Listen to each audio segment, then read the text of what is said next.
needs to be accessible, and students need to learn how to find it rather than teacher offering it to them in a rigid structure. So what we are talking here, it is student centric and student demanded, or student interest, or as per student skills what your students are having.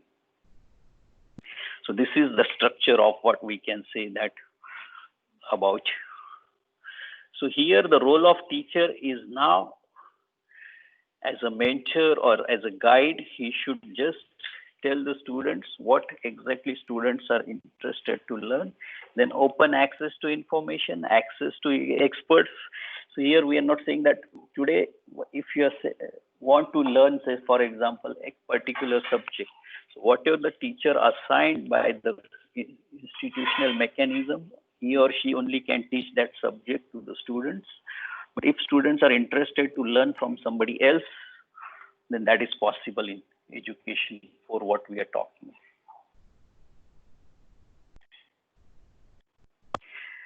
So what we are talking are, the schools are located in not only on your universities, but on television, on phones, in our imaginations, bricks or cliques or coffee shops or subway stations or parks. So everywhere our schools will be located, what we are talking in education for, and which we are observing right now.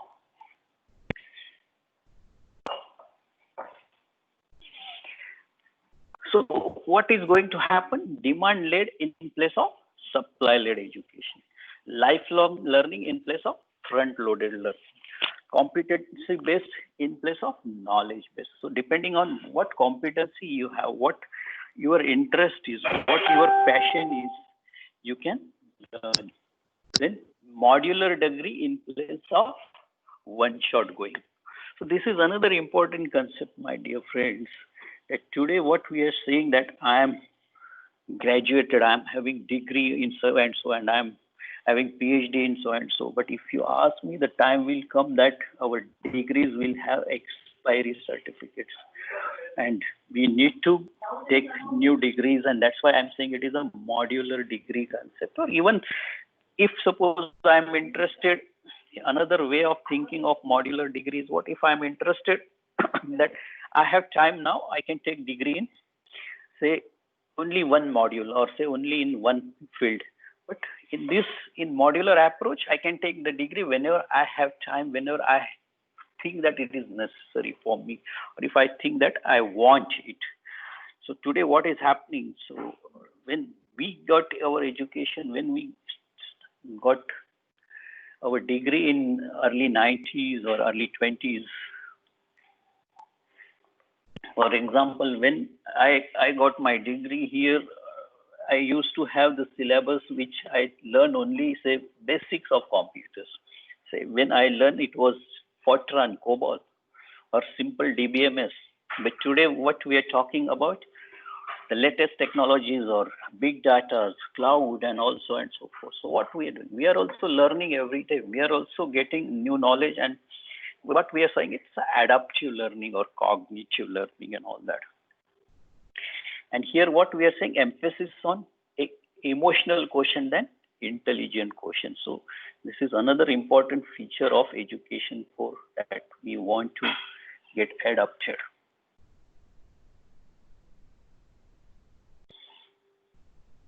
And what trends are going to happen here? The time and place agnostic, intense customization, choice-based learning, evaluation, not examination, practice-based learning, learning through peers and mentors. So this is what we are talking about in Education 4. But while switching over to Education 4, we need to think of certain challenges also that are going to be faced or in front of us as an institution or as a university framework what we are having. So today what is happening, what I can say that today in our system we have generic framework which we are having is cohort learning or fixed education structure which we talk about, or single pace of learning, or face-to-face knowledge dissemination, or limited counseling system, knowledge based in physical library, or just in specific domains. So these are certain challenges that we are facing as an education, which we need to change. And then in our new this system, what we are saying is learning continuity, or learning what matured learning. What we want to talk about expectations of students or maturity levels of students, and then we want to convert our systems in such a fashion that personalized and adaptive learning ecosystem we need to develop, where we need to think on the students' capacity, students' adaptivity, and other things. And then another important thing today, what is happening is that we are thinking that learning is only possible inside the classroom. The moment we are outside from the classroom, we think that we are out. So some disturbances are there.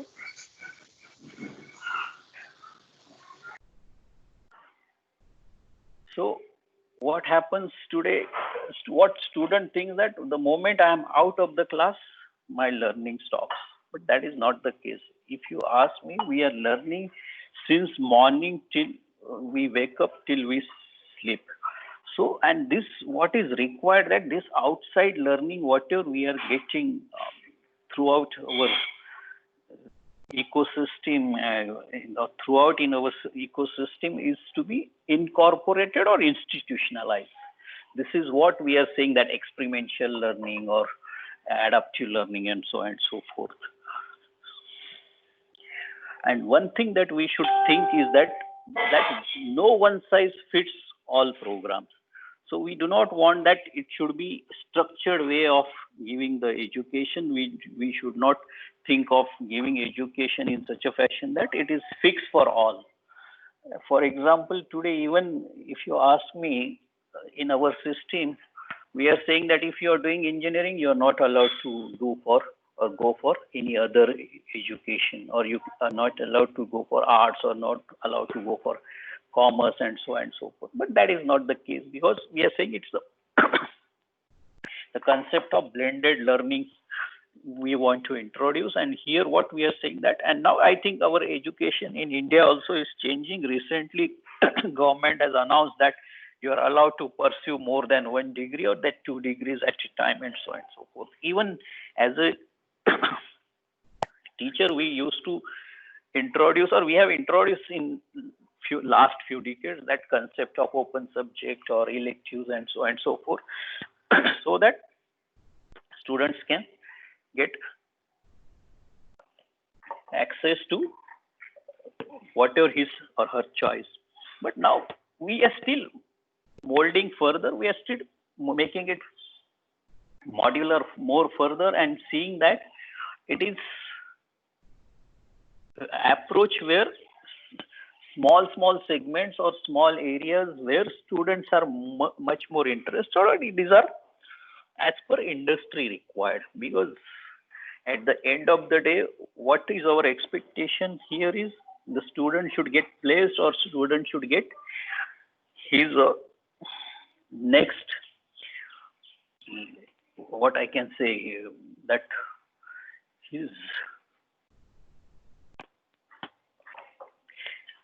he should live his life better in future, and that is what our interest is.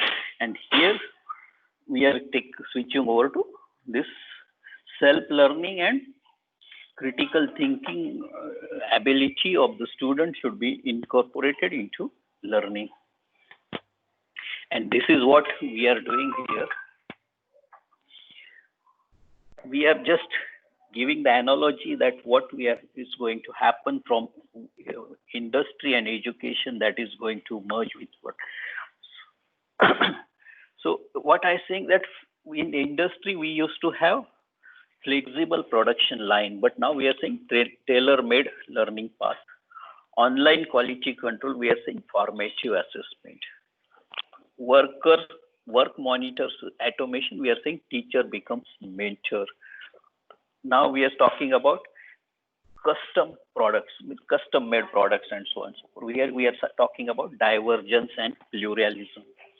And now system engineering, here education is the goal and continuous teachers training. So in this, as I told you just now, that we require the teacher should engage in continuous training, because as we are changing every day, things are changing at rapid speed. Teachers also need to be self-paced in such a fashion that they should get new knowledge, or it is a responsibility of our system also that teachers should adapt and get new knowledge every day.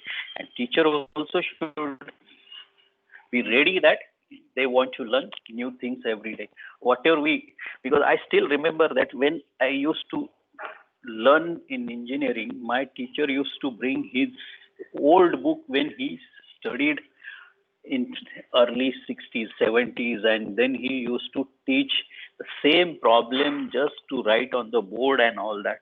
But this is not possible now. This is not allowed now. And this is how our industrial revolution, and if you are asking me, this all because of technology, whatever we are adopting, then I just spoke to you about Internet of Things, cloud, big data, artificial intelligence, and this revolution or evolution that has happened because of mobile technologies and all that. And when we are talking on this, now we are in internet, we are just using the 4G technologies and other things, but now you are aware that we are coming to 5G. And if you know that the technology which is going to come very soon in our country also, it is 280 times faster than our 4G technology, or LTE technology, and 70 times faster than 4G. So imagine the speed at which you are getting this data at your fingertip or on your devices or gadgets, which will be 70 times faster than 4G. So I think if this revolution happens, then getting the information on is at your fingertips within no time. So this is very important, and now this will change the entire system, not only education, but even our living standards or living patterns, and then we must be ready for such kind of technologies. This is very important. And then when we are talking about this core education, why this is possible? Now I want to come to our technology part of this.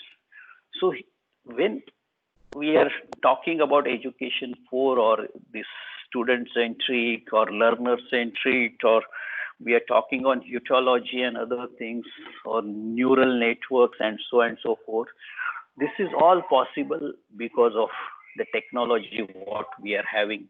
For example, here the importance what we are giving is on data capture.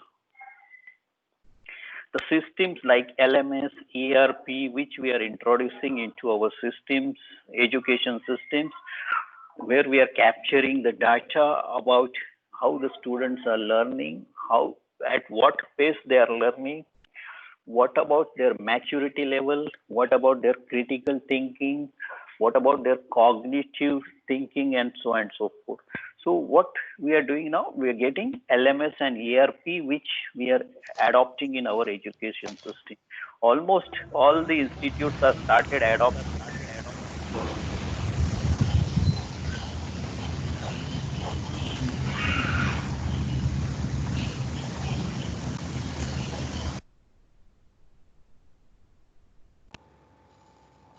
Goje sir, requesting you. Yes, I did that. So now almost all systems, all educational institutes are switching over LMS and ERPs or LCMS, what we are talking about. Then another important thing is that we are shifting from this traditional assessment system to online assessment. So here what we are saying that we are talking about round the year assessment system. So students need not to give test or assess themselves at a particular time or particular day and so on and so forth. And another important third parameter that is responsible for this education for is ubiquitous learning. So that is very important that if we stop this, I think that's better. This interference is, thank you. And then these three things that which I spoke about as far as technology is concerned, that is LMS, ERP, online assessment, and ubiquitous learning has framework, give us the new framework that we are saying it is an empathetic network of learning. So this is where we are now.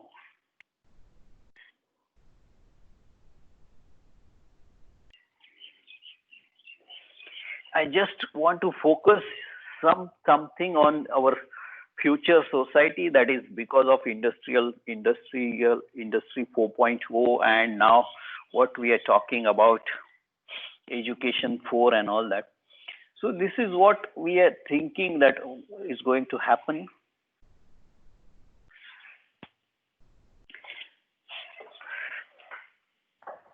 At 10% of people wearing clothes and reading glasses connected to the internet. So this is started, my dear friend. So because of IoT and all that we are talking that the clothes which we are wearing or the reading glasses that we are having will be connected to the internet. So then 1 trillion sensors connected to the internet. I think this figure is very less. Maybe it is more than that. And that everywhere, because the smart city concepts, smart village concepts are coming up on large scale. The first robotic pharmacist in the US. We are talking about the robotic pharmacist and then robots. I think robots are already there into our system, because one of my friends gave me classic example of use of robotics. Last year, he went to China first time and he reached at late night in China. And you know, even in China, this English speaking is also very less. So he started thinking that at 2 a.m. in the night, how he will reach the hotel. And after reaching the hotel, how he will do that conversation and get the room, because he was tired. So the moment he reached the hotel, the small robot came and welcomed him, and into Marathi, the local language, and he guided him entirely till he reached the room, and even he reminded him that I will woke you up in the morning at so and so time, because the entire information was fed into the system, and the hotel was known that my friend was supposed to go in the morning for some meeting, and this is how the things are happening. Driverless cars already has come. 90% of the population using the smartphones. So the smartphones penetration is increasing day by day. Globally, more trips, journeys via car sharing than private cars. So car share pools and other things. And then imagine the city with no traffic lights.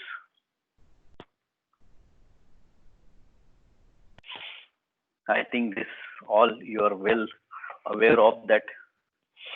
Because of technology, what we are saying, high intelligent information technology plus high quality data infrastructure, which is merging on large space and which is providing high quality intelligent information technology, which is leading to industry, and then which is leading to society, which is flexible labor market, social safety net, cultivation of creative talent. So as a citizen of this system or society, as an individual, we also need to think that we need to change or we need to adopt new changes every day, and then we require that critical thinking, we require that creativity, and as I told you, emotional intelligence or emotional quotient is also equally important. We are giving this importance to emotional quotients. And now this is what our education system, what we are talking about. So we are talking about cognitive, emotional, physical, and social. So this is a fusion of talent that we are having, and then we are having this learning community and then learning environment and context. So we require context intelligence, we require emotional intelligence, we require physical intelligence, we require social intelligence. So there are actually, we are talking on 7 C's and 6 S and also and so forth. So various things are coming on large scale. And this is what, if you ask me now, another important thing is happening because of this cloud-based intelligence services that are emerging. You are aware as a technology person, SaaS, PaaS, and IaaS. I will not go into details of that right now. That this is what is going to happen. That's everything, software as a service, program as a service, or what your information as a service, that is, or infrastructure as a service, is all what is we are talking about. And this is going to revolutionize the entire society, entire world. This is very important, my dear friend. And this is what our digital learning or education 4.0 we are talking about. Easy access through various devices. We are having this concept of BYOD, where we are saying that bring your own device. So whatever the device you are having, you are getting the access to your contents or knowledge, whatever you are talking. Big data management for analytics. So this is another area that is, as I told you, because of LMS, ERP kind of things or new technologies that are emerging. Analysis is very important throughout your learning, throughout your living, and so on and so forth. Blending of online and offline learning. So both is important. Just we will not depend on only on online, because end of the day you want experimental learning also. So you require offline learning, teacher-centric learning. Everywhere we cannot say that, or we will not be dependent on only online learning. That's very important. Various digital content sharing and collaboration. This is another important. Collaboration and sharing. I think our Indian education system also started talking on that now students can take subjects I'm talking, not only degrees. Suppose you are studying in X college and now you want to learn these subjects from your study or syllabus, whatever you are talking about, from Y college. Universities are permitting that, and slowly the things will come into our systems also. Training for teacher, competency development and all that. Service is quality assurance. So the quality is, that is very important in all these systems, and we started talking about quality, not quantity. That's very important. And now this is what I told you, that I will give you the answer of my VUCA world, what we are talking about. So counter volatility with vision. So create compelling vision and values for your people. Meet uncertainty with understanding, and react to complexity with clarity, and fight ambiguity with agility. So I will just put forth few questions, out of which we answered few questions just now, but you can think on these questions as a teacher fraternity, how we can overcome this, or how we can adopt this education force. So I will not read this question, just go through that. Even the last question is it difficult to be a 4.0 student? So means when we are talking education for this, we are saying that whether it is difficult and all and other things. And I will conclude with this statement of Benjamin Franklin, that tell me and I forget, teach me and I remember, involve me and I learn. Thank you very much.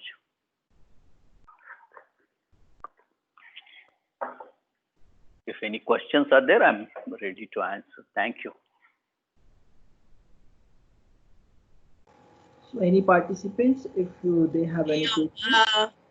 Dr. Goje, this is Dr. Chandrani Singh.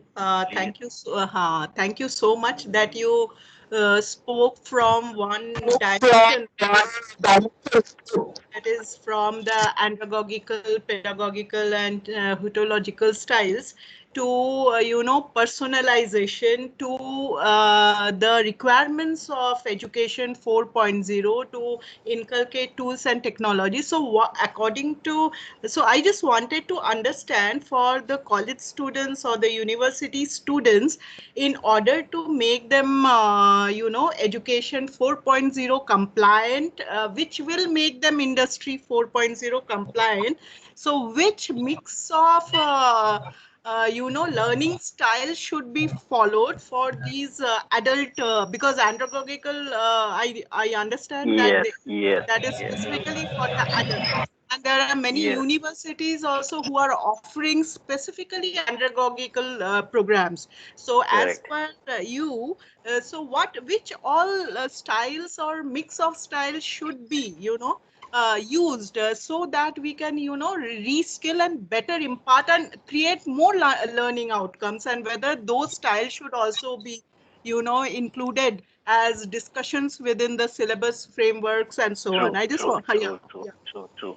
Because see, as I told you, we require blended learning. So it is Correct. not that just utological will impact, but during while teaching some facts, for example, if you are asking me, if we want to live in this society, we require certain laws. Or if you want to have certain things,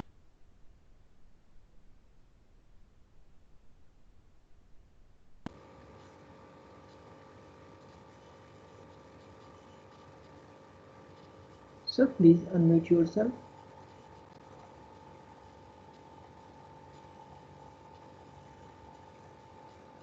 Sir, if you are capable to hear, please mute yourself. Unmute yourself.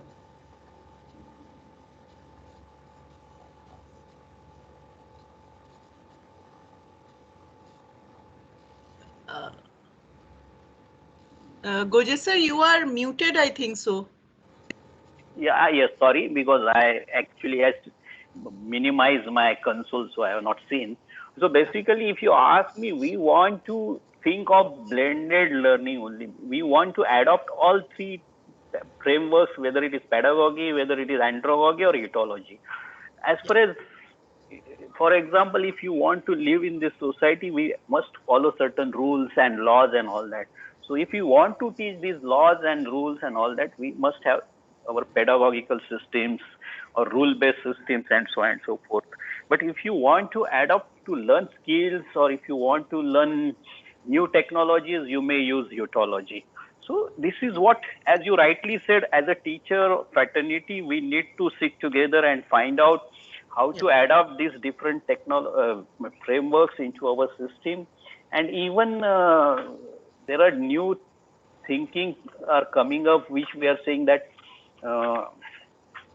this what we are saying, it is hierarchical frameworks and other things. So we will talk on that during our discussions, and we will see to it that what kind of technologies and frameworks that we need to adopt while teaching these new students. Yes, sir. Thank you so much, Goje sir, for the answer. And anybody else who would like to speak? Sir, can you come on? Let us see you on the video also, if possible, for at least for some of the participants who are attending at home. Yeah. Thank you so much. Thank you so much, sir. Yeah. Any other participant who would like to speak? Ask Very good morning, questions Madam sir. Yes. to Sir, I am Dr. Rajkumar from Tamil Nadu. Yes. Sir, just I want to. Your voice is cracking, Rajkumar.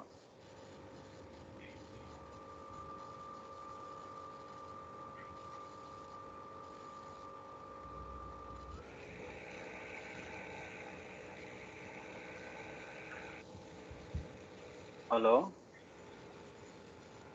Mr. Rajkumar, if you are available, please respond to us. Sir, are you audible? Yes, yes.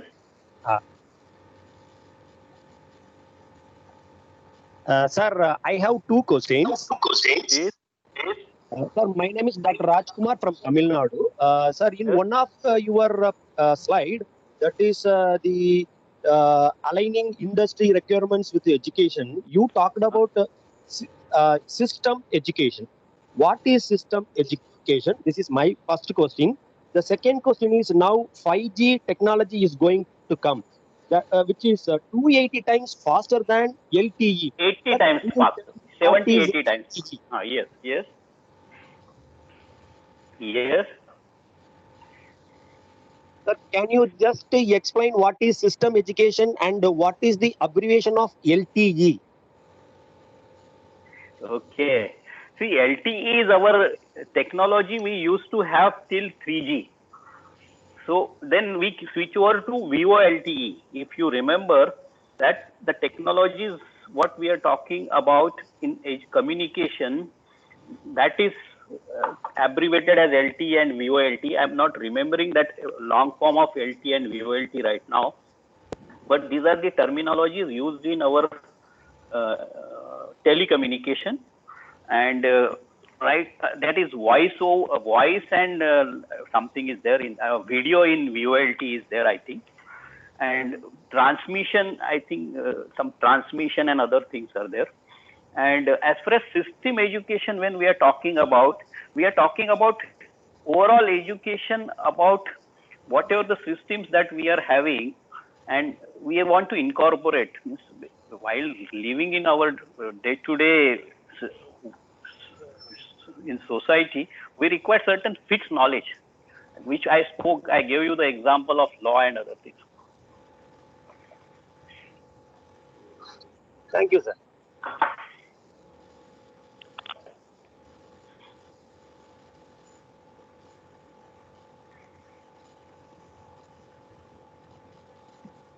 So if there are any other questions, we can go ahead as we are summing up this session with a thank note by our anchor Payal. Payal, you can proceed. Thank you, Dr. Amol Goje, for this Thank thoughtful sharing. It was a great takeaway. Now, moving ahead, I would like to introduce Mr. Harsh Bhardwaj, an experienced HR professional with over 3 decades of work experience in diverse domains. Sir has served our country as Wing Commander in Indian Air Force, and currently he is working as HR consultant. Sir is honored by various awards: University Gold Medal, Best Officer, Master Fighter Controller, 101 Best Learning and Development Minds in India, World HRD Congress are few of them. Now, I would like to request Mr. Harsh Bhardwaj sir to start with his session.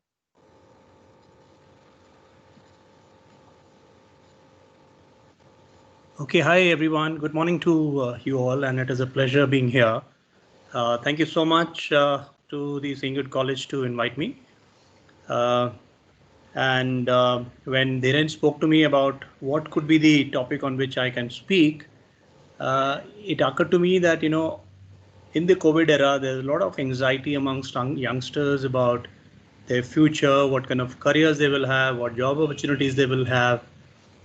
So I thought, let me just dwell on this and see if I can add some value to you and help you ease up the anxiety that you may be having.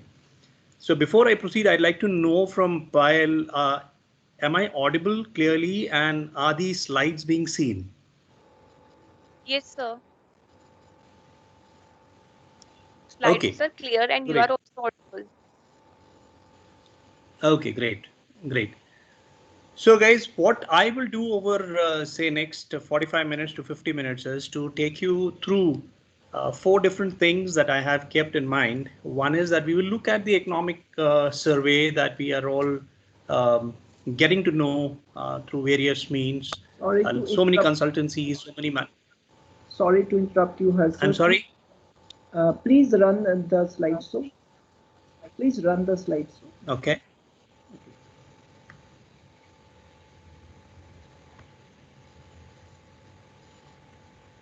Welcome Welcome, Harsh. Can you hear me? Yeah, I can hear you well. Yeah. Okay, fine. So your slides we can see, but you have to only slide show it. That's all.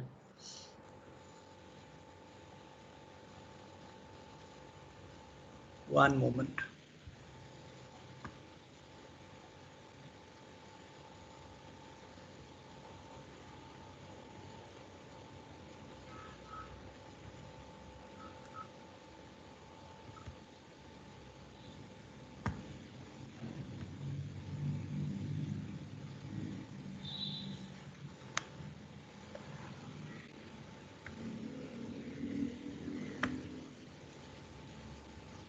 Is it better now? Yes, sir. It is better Yes. now. Yeah. Okay.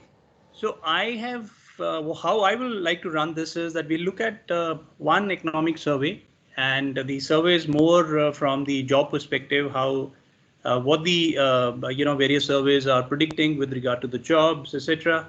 And then we'll see how the organizations, because eventually business would like to not like to run out of business, they will like to stay here, take up the challenge. So what are the organizations, few things that they will be doing in the times to come? Then we will look at some sunrise sectors where we feel that there is a greater opportunity of growth, and hence greater employability, or the opportunities for employment are many. And finally, we'll close by looking at some of the skills uh, which we should possess, which should be there on our CV, and which we should have all along during our career going forward. Now look at the economic survey. I have picked up this survey from a company called Arthur D. Little. Now, as per them, they are expecting that during this COVID period in India, we're going to lose approximately 135 million jobs. Now, this includes all kinds of jobs, be it blue collar, white collar, new collar, all kinds of jobs are included. Now, this is just a prediction, and we really don't know what exactly will be the current situation. And then it is expected that 120 million people will be pushed below the poverty line, which is a little scary. Our GDP is expected to contract by 10.8% in the current financial year, and the GDP growth is expected to be only 0.8% in financial year 21-22. Now, the unemployment rate is expected to rise by 35% from current 7.6%. And then the country's objective of 5 trillion economy is also likely to face certain challenges. And the way the recovery is expected, it is likely to be a W-shaped recovery.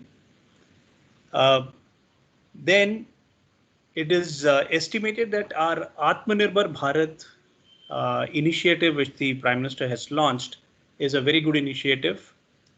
And this is likely to push up the growth significantly. At the same time, it will also help generate fair amount of employment for our youngsters.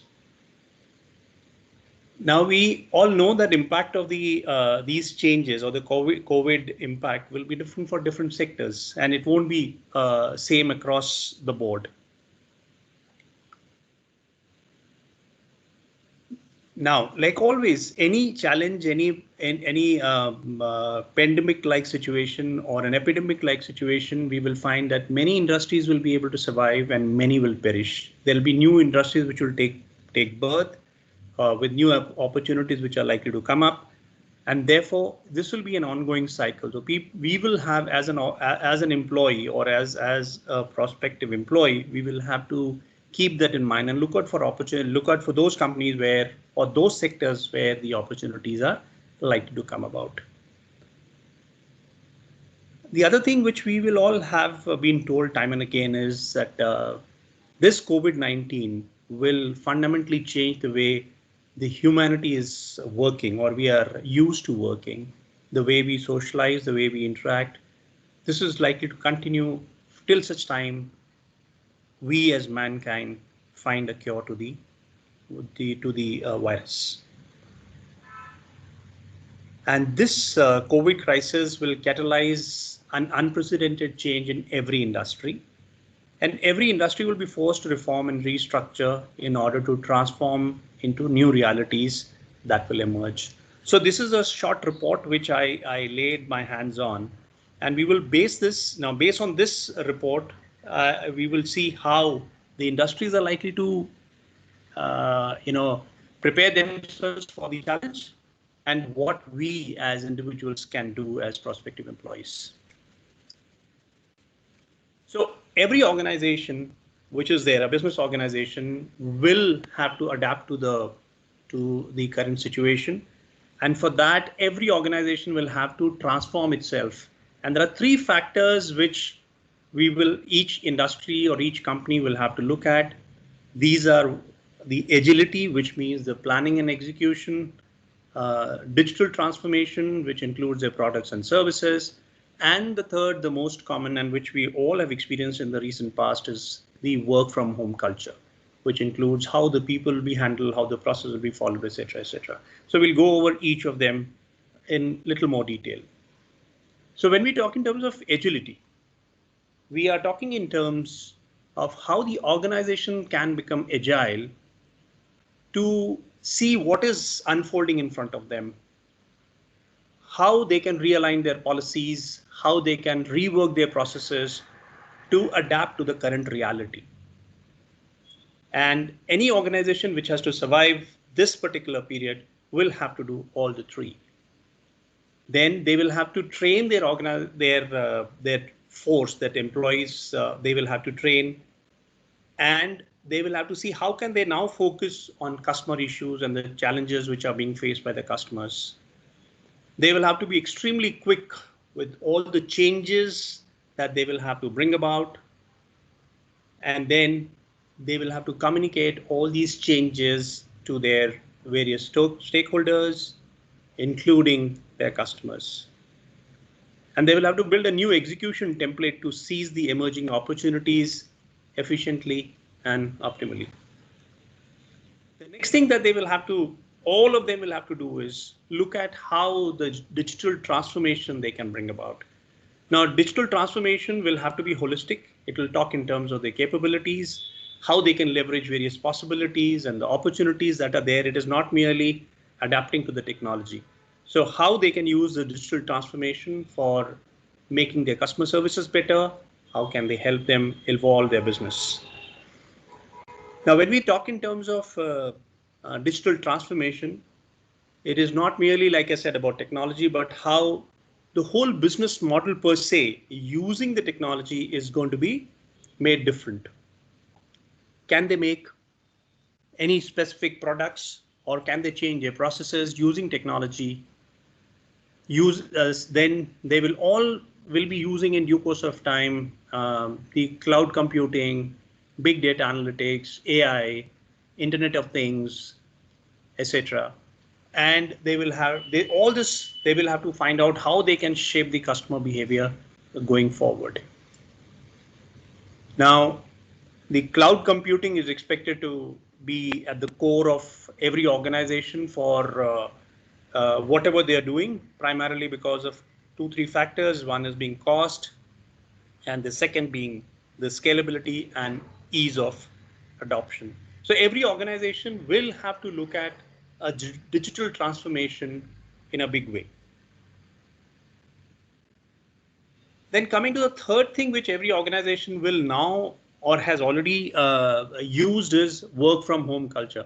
Now, I'm sure many of you know that larger organizations, primarily in the IT and some of them in the BFSI sector, have been using the concept of work from home culture. In India, it is not very prevalent except for these two sectors, but in other countries, it is being used, quite well. And as far as we are concerned in India, we do not even have any statutory provision as to how the work from home will be controlled. But every organization we have seen, which has survived this COVID period or which has continued to do business during COVID period, has adopted work from home culture pretty effectively, and they have been able to keep themselves afloat. So this will not only work from home culture will not only help organizations in continuity of their business, but also help them reduce cost. We'll come to the cost factor a little later. This is also going to help organizations in maintaining, as they call, the social distance, etc., which is primarily to prevent the spread of virus, along with, of course, in the continuity of business. So work from home also will help organizations in help the employees in reducing the travel time, etc.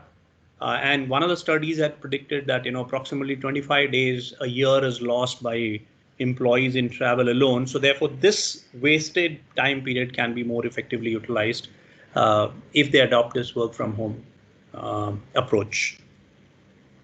Then lastly, like you said, the work from home will also help organizations in reducing the cost. You may have read in the newspapers, TCS is expecting about 80% of their staff to be working from home permanently going forward. Now, this will help them reduce the fixed cost of having large offices, the support staff needed to maintain these offices, for example, the housekeeping, security, and the various administrative support that is needed to run any office, that they will be able to overcome. So I'm sure organizations going forward would look to reduce their cost and hence adopt this particular approach as much as possible. But the flip side to this is that there are organizations, there are businesses which are dependent and they are providing these support services as outsourced services. For example, the transportation, the house management management companies, etc. So probably they will take a hit and they will have to also reinvent themselves and see how what they are going to do to continue their business model. So these are three things which every organization is expected to do going forward. Now, there are in the scenario where we've heard a lot about people being laid off, organizations are not being hiring, etc. Now there are certain, like I said, organizations which will come up, or there will be certain sectors which will show a better growth in these scenarios or in these conditions. And some of the likely sunrise sectors, as I see them, are the following, which are there on your screen now. One is the digital payment, cloud computing, the content organizations, the healthcare sector. When I say healthcare, I look at everything included, which includes the hospitals, etc. So we'll come over there. Go through each of them a little more in detail. Then we will have the cybersecurity companies which are working in this sphere of cybersecurity, e-commerce, education. E-education is going to be a big thing, and that is going to be the need of the hour also. Insurance, then logistics, and even the robotics is expected to take, a big leap as far as the growth is concerned. So now let's look at each one of them slightly more in detail and say how this is going to help, because this is where our focus should be as far as looking for opportunities, the employment opportunities go. Digital payment. Now we know that over the last few years, the digital payment in India has increased significantly, primarily because we know a lot of people have started using smartphones, internet penetration has improved. Even our tier 3, tier 4 cities are now, people are using digital payment modes. So this is one sector which is likely to see double-digit growth, and therefore likely to create more jobs also for us. And this also will have the backing of the governments all across. Indian government has been pushing for the digital payment a lot. We know that apps like Beam has been introduced, and which has also, where even the Prime Minister was involved in launching that app. And now we know that every nook and corner, the digital payment mode is going to be used by various merchants and vendors, and so much so that we are seeing these days ads of Mahendra Singh Dhoni buying pakoras and toffees using digital medium. So there is going to be a proliferation in this particular domain, and therefore higher job opportunities are likely to come up here. The next one is the cloud computing companies. I think that is another area which was going to flourish in the times to come, and it is going to show exceptional growth. Now in this, like I said earlier, cloud computing is going to be very affordable in the times to come. It is easy to use, and systems can be customized to the organization's requirement. They can also be scaled up as the business requires. So therefore, cloud computing companies are also going to grow significantly in the times to come. Now we will see that most companies, or almost every industry, will now move their larger workload of various enterprise applications on cloud. They will also be using clouds for various, like I said, various enterprise applications, whether it is resource consumption, service deliveries, sales and marketing, etc. In the times to come. I heard CEO1 FMCG talking about it, that they have already introduced, and their sales force is going to be trained on using cloud now. The other thing which will see a huge growth is going to be the content companies. Being locked down for last 2 months at home, I think most of us have been using our TVs and watching various programs. And this is one area which is likely to see, as we see a change in human behavior of remaining confined to certain areas. So content companies are, like they're expecting, they will see a stratospheric kind of growth in the times to come. And you will see all kinds of videos, musics, gaming, etc. And it is expected all major studios will launch direct to consumer streaming services and content libraries to attract customers. And so therefore, this is another field which we need to look out for. The next one, which is a sector which is likely to grow exponentially, is the healthcare. Now here we are talking in terms of hospitals, companies who are manufacturing medical equipment, diagnostic labs, pharmaceutical companies. We are also looking at medical tourism, telemedicine, etc. Now, when we talk in terms of pharmaceuticals, already you know how government has already spoken about making India self-reliant. We are talking in terms of developing the APIs once again in India, and reduce our dependence on imports as far as the pharmaceutical industry is concerned. So therefore, there is going to be a huge opportunity for all the employee seekers in the years to come. Then government is also supporting various health schemes, whether we talk in terms of Pradhan Mantri, there's Arogya Yojana, and the amount of money that is likely to be spent in the health sector post this COVID era will give a huge boost to this particular sector. Then we are also going to look at various things like testing, medicine, health cards. These are the value chain, additional health, the impact on the value chain which is likely to come about. So therefore, health sector is another area which is likely to be growing very, very rapidly. The next sector is in the cyber security space. We know people are going to work from home. So therefore, there is a need for huge data security, which every organization is going to realize very soon. The other part is that we are talking about digital transformation. So along with the digital transformation, the threat will be of cyber spying, or those cyber threats will be in real time. So therefore, cyber security is going to be another big thing going forward. Now, this will be Like if you're current with the news, yesterday I read Honda had to shut their plants because of various cyber threats that they faced. And so these are the kind of things which will come when too much of digitization will be used by organizations, and therefore cybersecurity will be of great significance. So organizations which are there in the development space, in the cyber space, security will also see a huge growth.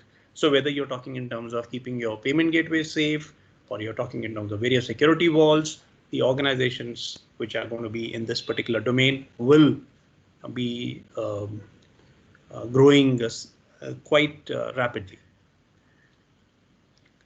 And when we're talking about cyber security, we are also talking in terms of organizations which are in the API space and other advancements which are there to prevent cyber crimes and financial frauds. They will all be there. The other sector which is likely to grow and which we have seen grow in the recent past are the e-commerce companies. They will definitely grow exponentially as I see it. And you will find large number of products and services now being made available online. And I think even if you see the recent track, the government was the first one to allow the e-commerce companies to start delivering their products, both essential and non-essential products. And so therefore, these companies are likely to grow much faster. And as Indian economy grows thereafter, or even if the internet penetration is going to increase, these companies will tend to benefit more from it. And it is not only going to be B2C, that is directly delivering to us, you and me as customers, but including the business to business, e-commerce is likely to grow faster. And hence e-commerce companies have a great future, and they are likely to grow and obviously help us generate more employment there. Then the next thing, which has probably been forced on us by COVID, is the e-education. We hear schools are not able to function, and we hear the schools are now resorting to online education. Unfortunately, most schools are not, ready for it, either from the technology side or from the teachers or the staff not being trained enough to use this platform to give education. So therefore, this is another field which is likely to see a big growth. Not only the teachers, the schools, even the technologies, the hardware itself also will see a big jump. Companies will see a big jump because there'll be a rush by people all across. Imagine every parent is rushing to get a laptop or a television for their child because the studies are involved now. So therefore, this is another field which is likely to grow. We know online. I heard the previous speaker speak about the online education. So therefore, there are benefits, etc. So we'll not go into that. But the fact is that online education will give us a greater opportunity in the times to come. So it is not only at the preschool or the school level, preschool, school, and even the higher education is expected to come online. And I'm also told that Bajaj shares are now trading at a very high rates. So this is another example of that. The next sector which is definitely going to see growth is insurance. Now, unfortunately, if you go 3 months back or 4 months back, insurance companies had stopped hiring people for the current year because the insurance penetration, especially in the urban and semi-urban sectors, had almost reached a saturation point, especially in the life insurance sector or life insurance domain. But now with the COVID, as the society got exposed to various challenges, whether it is in terms of social security or the other challenges of the general insurance like the health, natural calamities, pandemic, all that will bring the insurance sector to the growth era once again. So I expect that both life insurance and the general insurance companies are likely to grow, and hence we find opportunities for growth for employment over there.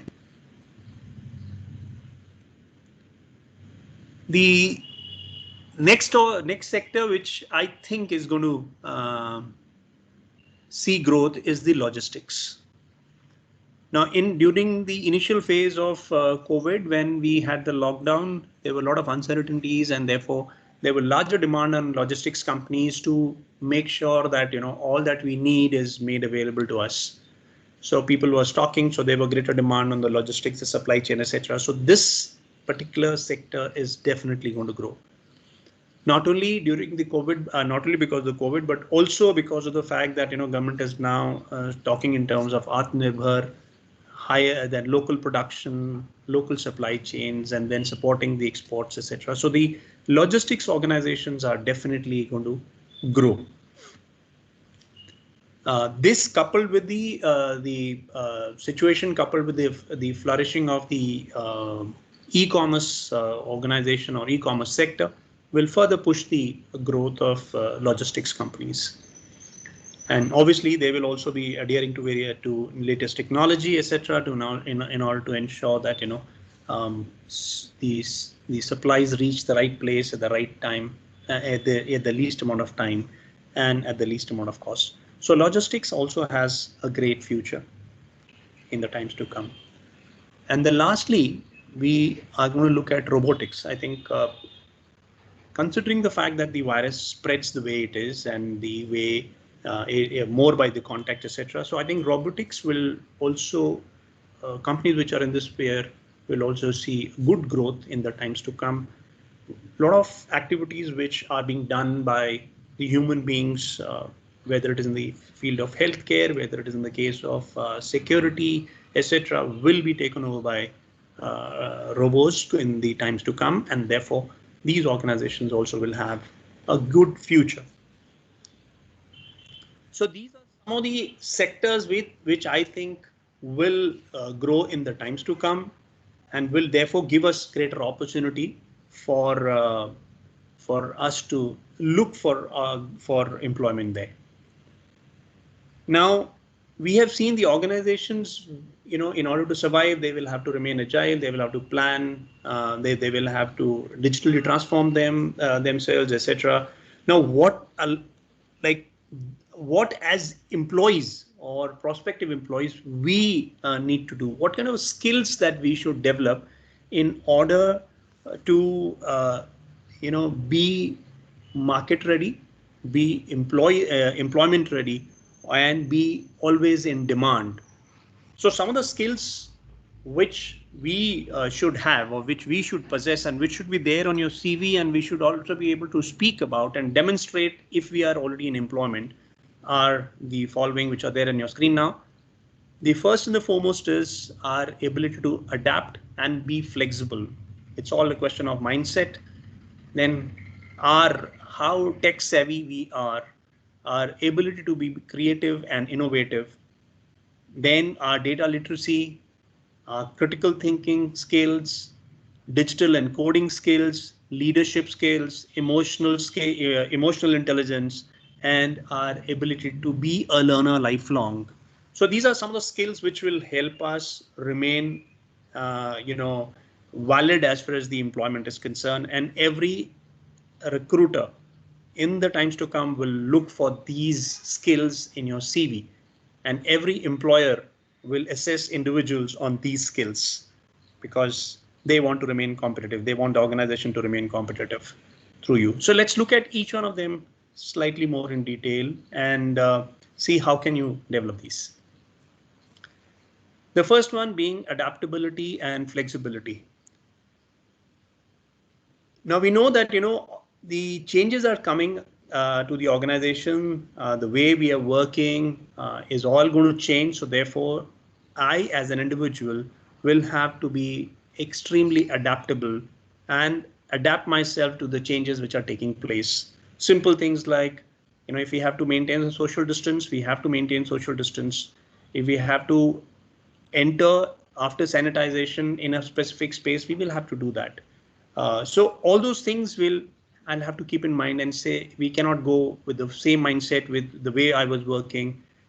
It is not going to work.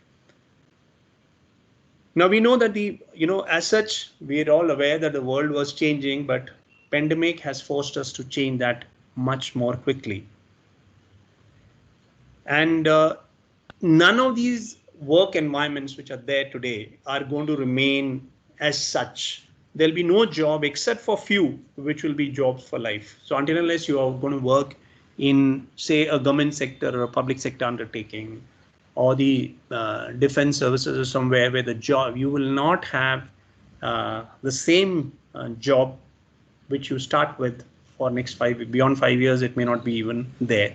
So we will have to be very flexible in our approach. So which means that our skills, we will have to continuously evolve and acquire new skills as we go along.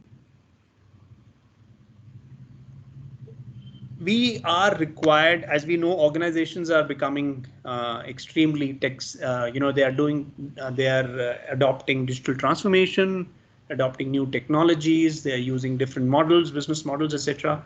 So therefore, we as employees are also expected to be extremely tech savvy. So as the digital transformation takes place, we should be able to adapt those transformations and learn what the organization is expected to do, what kind of technology they're using, etc., and be relevant at all times. So whether they are talking in terms of artificial intelligence, whether they're talking in terms of big data or IoT, robotics, etc., to make their business organizations are doing all this to make their businesses relevant, we will have to be at it all the time and being aware of what the technology the organization is using. The next is our creativity and innovation. So creativity and innovation has always been an important skill for every employee. Every organization hires an employee to solve the problems that they face, not when everything is going well, you're performing, and when the problem hits, then we are all looking at each other to find a solution. So our creativity and innovation has always been an important skill as an employee.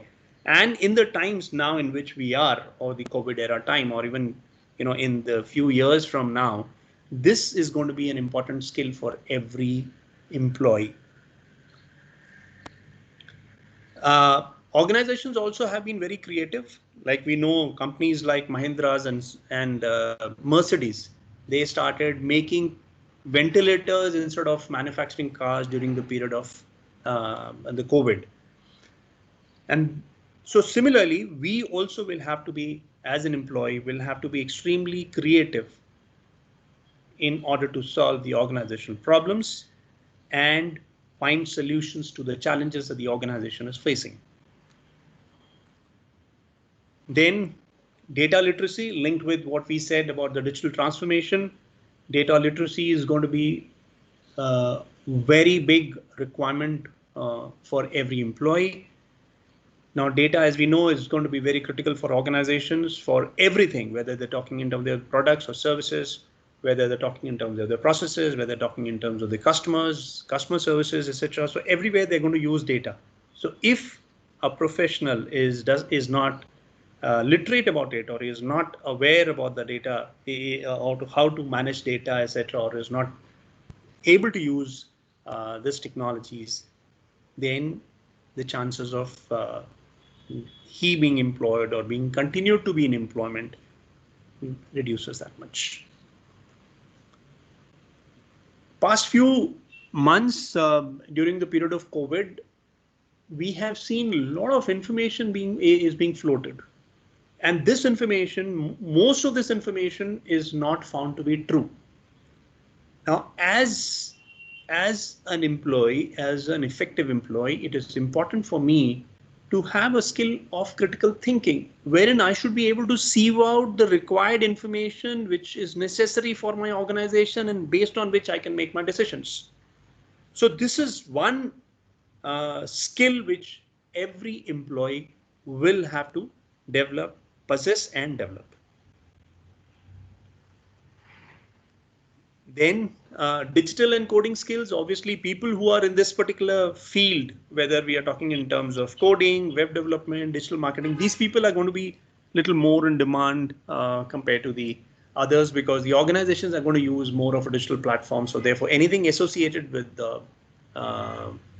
technology, those people will have a greater employability in the organizations. Coming to the part of leadership, every organization will look at people who can not only lead the teams, not only lead, apart from that, they should also be able to lead themselves and the business. So that means there are three components of leadership that every organization will look at: an individual, that is leading self, leading business, and leading others. So we are all familiar with leading others, but the other two components also will be looked at. And this is more so primarily because we are now required to keep ourselves motivated. We are also required to keep our teams motivated. And we should also be working in an extremely dynamic situation where, based on the project, a leadership role, I should be able to accept there's going to be rotating depending upon the phase of the project or the project itself. So a person should be, should be so flexible to adopt the leadership role or adopt any team role, as the case may be. This is going to be a key skill for every professional in the times to come. And I think every person should have this again on his CV very specifically and prominently mentioned, and in the employment displayed every day. Then we talk in terms of emotional intelligence. Now, emotional intelligence, I'm sure everybody knows and may have heard about it. We know that as far as emotions are concerned, they play a very significant role in the way we behave and conduct. Emotions drive our behavior. Emotions orient us to certain domain of life. Emotions are part and process of everything we create. Meaning of emotions shape our reality and possibilities. Emotions constitute what we deal with and how we deal with the breakdowns, and emotion dictates quality of our conversation and relationships. So therefore, emotional intelligence is an important skill to be developed by every professional. And in fact, I have been practicing this, and I have been conducting workshops on emotional intelligence. So any professional or any individual whose emotional intelligence is at a particular level, he is bound to perform and and be successful much more than an individual whose emotional intelligence is low. The good news is that the emotional intelligence can be easily developed if we are aware of. So what is it like? It is basically knowing my emotions. How can I control my emotions, and also being able to understand and appreciate other person's emotions and use those emotions to get the best of the individual. So emotional intelligence is going to play an important role in this particular period. It will help us overcome our anxiety. It will help us overcome the challenges that we have. It will also help us perform at a peak level in most of the cases. So organizations will look for very strong emotional intelligence or emotional quotient in their teams. The last thing which I want to talk about is, like I said, is about committing to lifelong learning. Now, every professional should understand that gone are the days when we were talking in terms of cradle to grave concepts. We were talking about the job will remain so all along as long as we are working. That is not going to happen. So things are changing. World Economic Forum survey says that 35% of the jobs today, or the skills that we have learned today, will become defunct in next 5 years, which means that almost about 1/3 of the skills that we have today are going to be defunct. And that means we will have to relearn, relearn things, keep adding to our skills as we go by to become or to remain relevant. Now, if we keep ourselves updated with the skills, we will remain in the job market. You will never go out of business. Even if in tighter situations, you will stand apart and be counted, and you will remain a force to reckon with in the employment arena. So therefore, every professional should make it a habit to continue to learn every now and then and keep himself or herself updated. So if we do all this, I'm sure people who are either entering the job market or looking to enter the job market, or people who are already in the employment, will stand to gain. This is all I had to say. Over to you, Payal, and if there are any questions, I'd like to take them on. Participants can ask question from sir.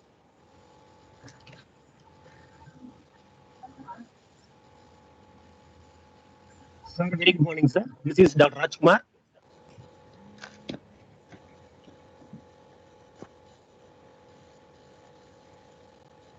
Hello. Yeah, go ahead, please. Good morning, sir. Good morning. Sir, I want to ask you one the question. I'm working with an informative engineering college since last 20 years.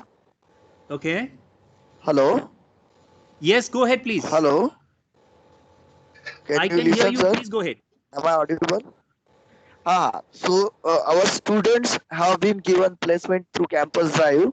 Now many of the companies are either giving the post dates for their joining, and few of them are cancelling.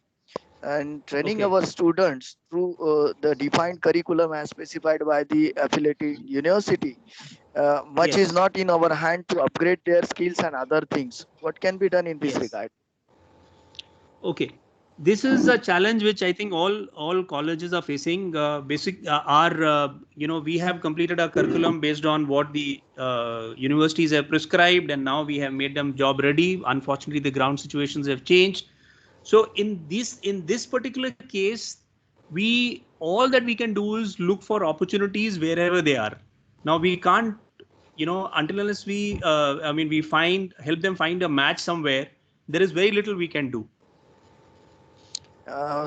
Also, we belong to some rural region of the Maharashtra, and many companies hesitate to be at our part. And upgrading skill, obviously, teaching faculty will also require to enhance their skill. So, is there any mechanism by government agencies to upgrade the skills in forthcoming scenario of COVID-19 post-COVID situation? Well, on the government part, I won't be able to comment on because that's not where I work. I work with individuals and organizations myself and help them, develop those kind of skills. And I primarily focus on being from the HR. I focus primarily on the skill, the people skill here. And so there are organizations which are private organizations or consultancies who help people in developing these skills. When we talk in terms of, I mentioned about the leadership skills, or I talked about the emotional intelligence, or I spoke about critical thinking. There are many organizations which are there. And so much so that there are many online free programs are also available. So you can, you and your staff and also your students can be encouraged to, log in here and make the best of the programs which are available online, or So maybe few contact the information or private companies which are there. your contact details and other things can be shared so that we can trouble you in future for some guidance. Sure. I can do that. After the call, I think I'll leave my number and my email ID, and how can we work, and if there is anything that I can do to support you, I'll be happy to do that. I'm incidentally working with the institutions like NIBM in their OD space, that is organizational development space, and working with them, and and also training their students. Okay, thank you, sir. Thank you. You're welcome. Anyone else who wants to ask question? Yes, ma'am. This is Dr. Rajkumar from Tamil Nadu. Yes, Mr. Sir, Rajkumar. basically, I'm a mechanical engineer working as Sure. associate professor in one of the private engineering colleges.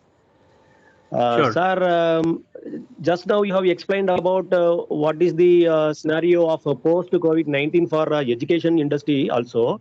Sir, how do I motivate my Yes. students, mechanical students, those who are in final year to train according to the COVID-19 situation? How do I convince my mechanical engineering final year students? Okay.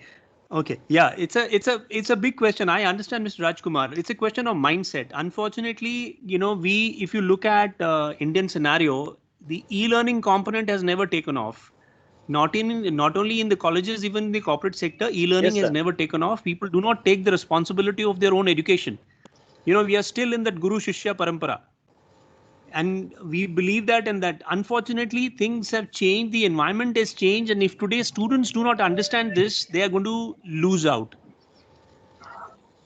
So the only thing which we have to do is probably bring them a mirror and tell them, look, if you do not take up this responsibility yourself, or do not undergo this online learning, then they are going to lose.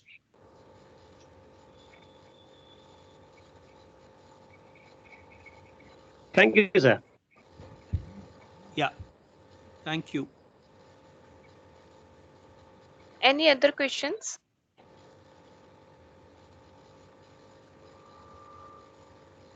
So, okay, I Okay. hope many students have been joined this session, and from student community, if there are some questions, that would be most welcome, because it is especially addressing to students as well.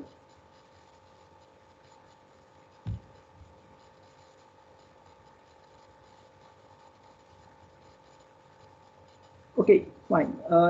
Pai, you can go ahead with the next session. Just thank note. Okay, thank you, sir. Your words were really informative. It was a great experience listening to you. Thank you, sir. Thank you very much. Thanks for the opportunity, and all the very best for future.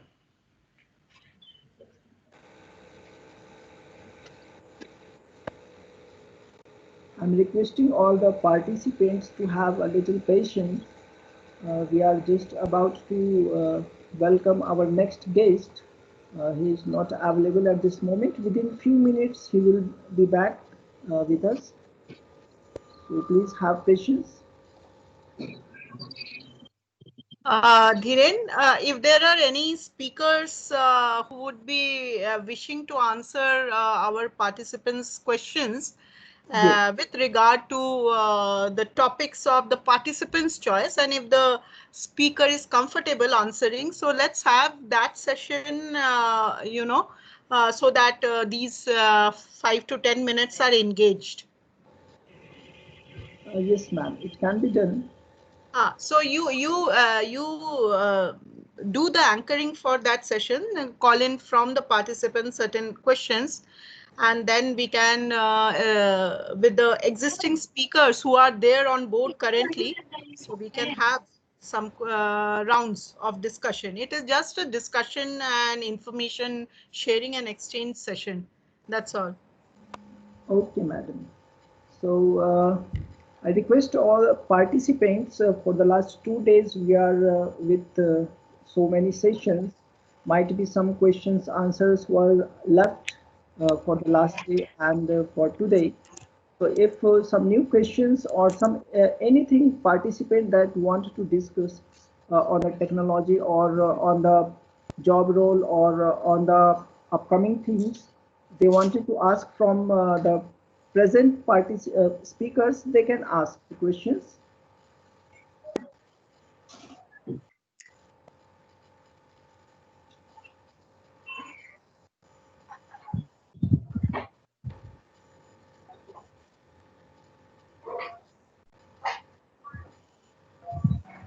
Good afternoon. Yes, please. Yeah, here Shashikant Gosavi from Solapur. I am assistant professor in Walchand Institute of Technology. Okay.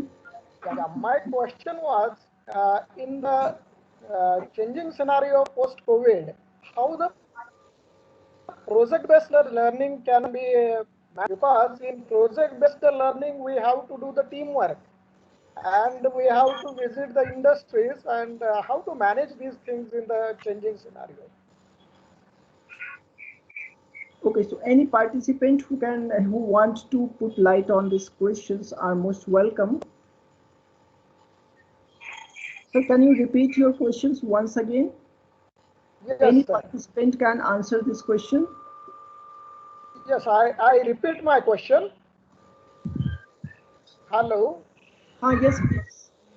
The question is, in the changing scenario, how the project-based learning can be managed, particularly when we need teamwork and industrial visits for project-based learning.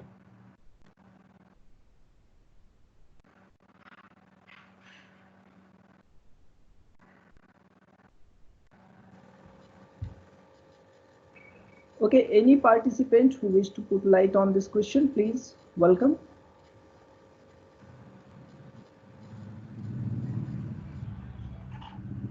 Sir, can I share my views with this?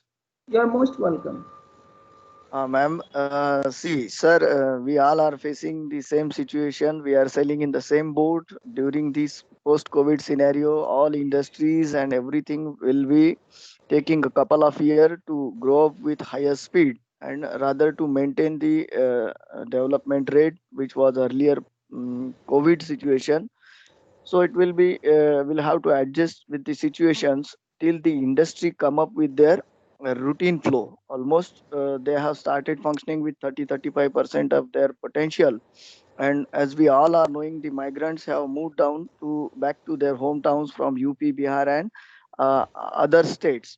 It will take some time for industries to come with full-fledged working capabilities as well. Post-COVID will make them to learn with the adoption of certain new skill, as our recent speaker have told. They have to adapt the changes in the field of artificial intelligence. Then what we can say, certain innovation has to be implemented in the field of automation, robotics. So what will be the future challenges? No one can predict right now. So what will be the condition with regard to the project based learning, that is now uncertain, but we'll have to identify the problem, and our student and faculty will have to upgrade their skill as per the then requirement of the industries, that may be with the updation in the skills and whatever may be the requirement of industry in the change scenario. Thank you. Can I know, I think so this is Dr. Vijay speaking. Vijay, can you please introduce yourself so that we all will... Yeah. I am Dr. Vijay Bhambere, working as Head of Department Mechanical Engineering at Jagdamba College of Engineering and Technology, Yavatmal, Maharashtra. Okay. So I mean, let me welcome you and my best wishes to Vatile sir. Vatile sir also knows me very nicely. May I know your good name, ma'am? I'm Dr. Chandrani Singh, and just convey my regards to Vatile sir. Thank you so much. Sure, ma'am. Sure, ma'am. I hope I have satisfied with the query or just shared my views that will satisfy the participants. Thank you, ma'am. So any next discussion questions? Any next questions from any participant? In connection with what the previous question, project-based learning, my view, can I share my view on that question? Yes, you can. You are most welcome. Sir, what Dr. Vijay sir said, it was exactly correct. Present scenario as well as post-COVID is also a challenging one for all of us. But as far as in Tamil Nadu, some 4 districts are heavily affected by COVID-19 patients. But some of the areas, the other districts are having less problem. But I'm not taking it as a lighter sense, but it is very very difficult situation. The disease is showing their high intensity now.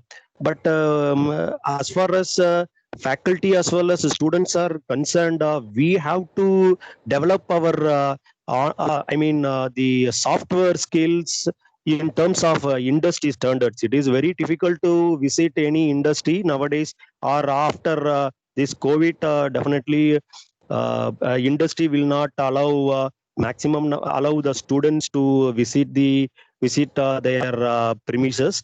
But what my hope is that at least one or two students, the area or the industry which is not having any symptoms of COVID-19. So those industries, those areas we can identify. We can send one faculty or one or two students over there after getting permission or following all the guidelines by the government as well as the industry. Then we can use a camera or something like that. We can learn many things by the time, and we can arrange a conference like this, video conference like this, to our students. We can explain what is happening in the industry, what are all the industry norms like that. But what I understand, for the past 80 days, each and every person in education industry, maybe faculty or a student, definitely we have to upgrade to the current situations. I cannot say that I am mechanical engineer, I can handle only gears, nuts, bolts.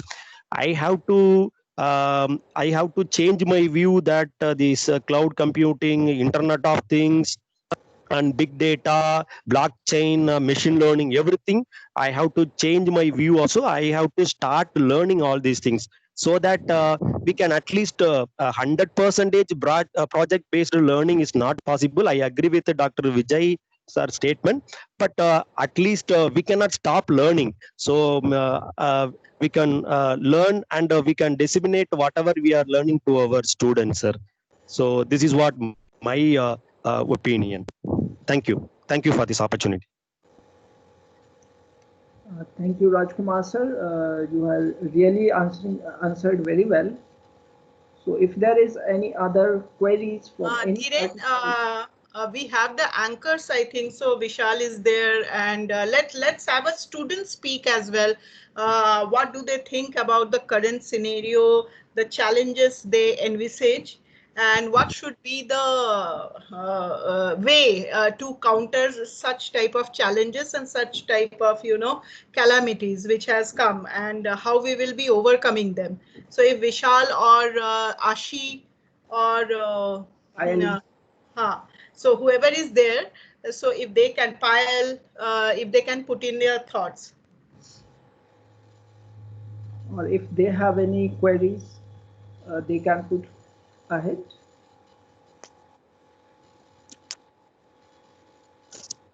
I don't have any query, but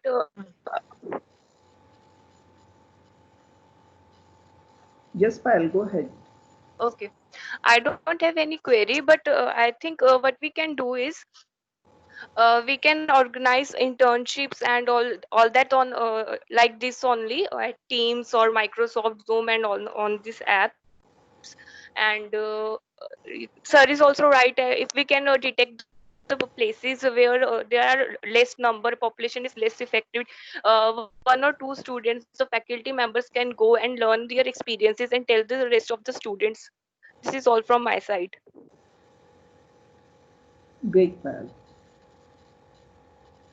Madam, if you permit, I can ask opinions from all the dignitaries and respected faculty members and student community member. In Maharashtra, as on date, there has not been any decision regarding the examinations for the final year BTech students. I don't know what is the scenario in other states. Possibly in some of the states they have conducted examination, but what will be the future of these students which being not being assessed on the part of their final examination and being promoted or being declared qualified for the final semester degree examination? I thought, in my personal view, they will be in trouble, maybe in seeking their job positions in future. because they are not being assessed or examined by the university, affiliating university, or at college level, whatever it may be. So I request all members to share your views in this regard.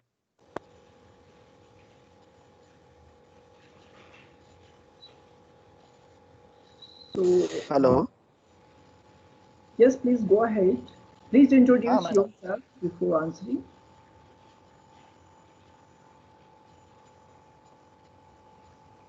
Some participant wanted to discuss on this topic about the examination, last year examination of this educational institutions. Someone was trying to answer. Please go ahead. Is there any other on the line? Hello. Okay. Sir, I'm Dr. Rajkumar. I'm from Tamil Nadu. So here unofficial information, just I am sharing with all the participants. Here there is no signals, or there is no circular for conducting the examinations for final year engineering students. They are also in trouble how to schedule the examinations, because still practical examinations as well as theory examinations are there. So they are also in trouble how to plan the schedule, on which date we can do that. Before this, how to make the infrastructure, how to make the classrooms, and the groundwork, how to prepare the groundwork.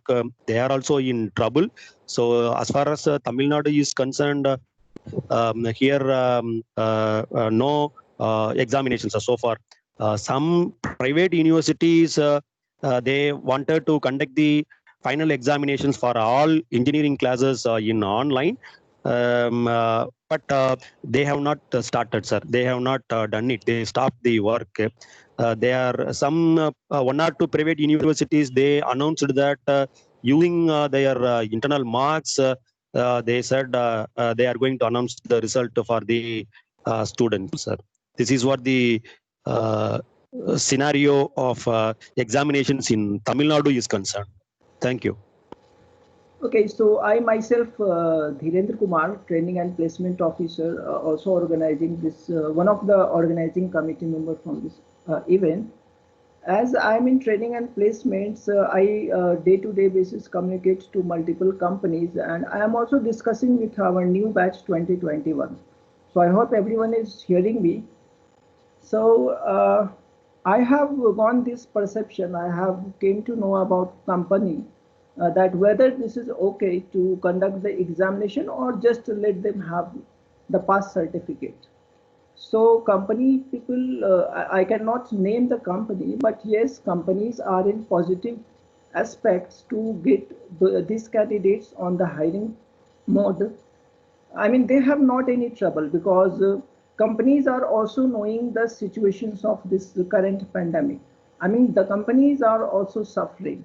So from the hiring side, I'm not experiencing, for my institute at least, that they are saying no, that we cannot go ahead with the hiring. So this is what my view, that companies is not in a negative mode if the examination doesn't happen and the final year students get passed through the internal evaluation. So company side, I'm not facing any challenges. So there might be some different views from other participants if they can put light on this. I hope this answers. Yes, sir, Dhirendra sir. What I expect, UGC, AICT, and other apex bodies should give decision as early as possible, Right. whether they wish to be with the Exactly. examination or they are directly declaring them as pass. Because due to COVID, already mindset of student, faculty, and every individual has been under little bit stress condition, and to have such hang-on condition will not be it Good. is troubling their mind, and those Right. who don't have control over their emotional, as like sir said, emotional coefficient or emotional intelligence, they might be suffering with some mental disorder even Right. 1 or 2%. That is every academician should think about, because this is troublesome situation. They are already in stress. What will be their future? And in Exactly. that again, the authorities are not taking decision regarding their examination. We should write to Exactly. UGC, IICT and others that at least whatever may be your decision, give it as early as possible. Thank you. Exactly. The same, Dr. Vijay, I really appreciate, because the same conversations company made to me that sir, when the last year examination will be finalized, or when the last year mark sheet should be generated, so that we should consider them as a qualified person for our hirings. I mean, the organizations are also requesting that please try to finish it up as soon as possible, so that the person who are in last year or person who is doing some internship, they can put them on board for the full-time position. I mean, they're just waiting for the final year certificate. So, Dr. Vijay, your suggestions, I really appreciate. This is the same view that companies are seeking from the universities, at least here in the University of Pune region. Yes, sir. Thank you. Thank you. So, any other, if wish to put the light on this scenario, this is really very uh, this is really a very a scenario where we need to think that how long, how prolonged we can do for the decisions for final year students. Sir, may I share my thoughts as a student? Exactly, you are welcome. Okay, sir. What I think, as per knowledge is concerned, and as exams are not going to be happen, what we can do is college and universities can collaborate with companies. They can organize a few courses according to their choices, so what they want in their employees, and then they can train their students, and after that they can take online examination, like that in hacker rank or anything else, any app or any website are there. And after doing that, if the student is passed, it may concern that he is qualified for particular subject. Right. This is all from my side, sir. Yeah, this is also a good suggestion to have collaboration between the institute and the organization for some courses for the skill upliftment. So, nice suggestion, Payal. Anyone else who can throw some new discussions points, discussion topic, or can go ahead with this discussion? Yes, sir. I wanted to ask one question. Hello. Yes, please, welcome. Sir, why people are losing their jobs after the post-COVID situations? Things are not regular after the post-COVID. In the previous session, also, Harsh sir says that key unemployment rate is also increasing 0.7% to up to the 35%. So things are not regularized after the post-COVID situation. That is my question. Okay, any other past participant who wish to discuss on for this? Madam, I want to say a few words. Yes, Hello. Dr. Regarding job losing.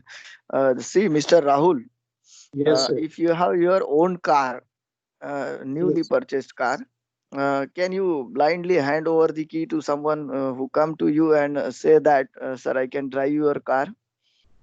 No, sir. Why? Why no? Hello. Why no? Why you will reject the proposal from any Pardon. person? Yes, yes. Because Pardon. you will not simply hand over the key of brand new car you have purchased, because unless and until you know the skill set of the person Yes. coming to you, whether he is capable of handling all the ultra modern features of your car, he must be acquainted with all the features. He should have hands-on training, hands-on experience. Yes. Nobody will going to hand over the things. So in companies also same scenario, they are adapting with the changes as per the newer technologies. and people mindset are not like that. They are going to adapt the changes and learn newer skill as per the requirement of the company.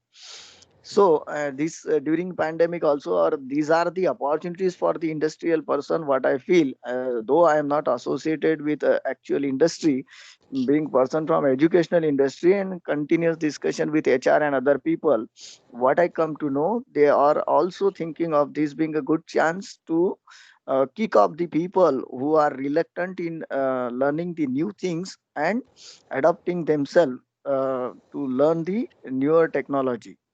They stick up with the old traditional learning skills they have, and they don't wish to change themselves. This is my opinion with this situation, why people are losing the job. They don't have mentality mindset to change, and accordingly the industry has to upgrade themselves in order to cater with the needs and requirement from the society. Because earlier the smartphone we are using nowadays has got many features. Old days mobile handset, you are knowing, they are very bulky, and nowadays more and more features has been added. So what is the requirement? As the industry has to change as per the need from the people or their customer, and same time they have to change their infrastructure, manufacturing setup and everything.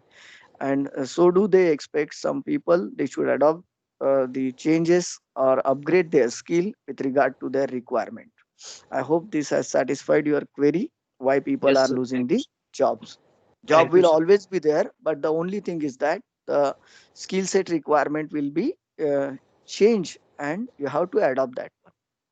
Yes, sir. So, Thank you. yes, Dr. Vijay, I mean, you have discussed very nicely in this manner. I just want to sum up in nutshell that if a person, if an employee is having the productivity filled with smartness and skillness, so that just because company also wanted to grow. Okay, so if any employee is productive for the growth of the organization, I mean that. Definitely, he will not lose, or he should not be in fear of losing Right, the job. right, Or right. if you have skill, you can have the better opportunity at different places even. Yes, आप yes, नहीं तो कोई और सही, लेकिन right, आप में उतनी काबिलियत होनी चाहिए, राहुल, कि people should ask for you and right. not you should seek for the job position. Exactly, exactly. So thank you very much. Dhiren, I can see Dr. Amlan already there. So Yes, I think so. This interesting discussion we can have right, later. Good right. afternoon, Dr. Amlan. Welcome on board to this platform and to the national webinar which we are conducting on Education 4.0. And I think so there are enough number of participants who would actually get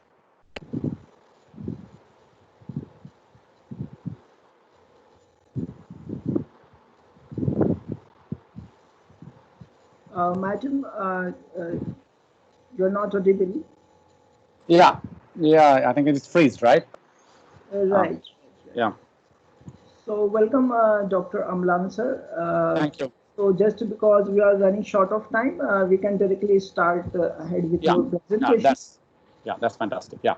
So thank you, Dr. Chandrani, and thanks to the team of Sinhgad Institute of Management for inviting me to this wonderful webinar. I was there in the first lecture of Professor Goje, who is very known to me, close to me, and and so I am starting my lecture. So so the talk what I will be presenting today is basically on the uh, fundamentals of sorry, not this one, fundamentals of the machine learning. And okay, yeah. So so is this visible to all of you? My presentation? Oh, sorry, not this one. Sorry.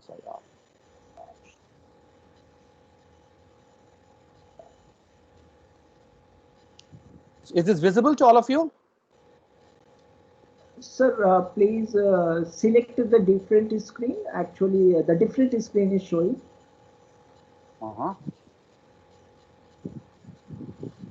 So,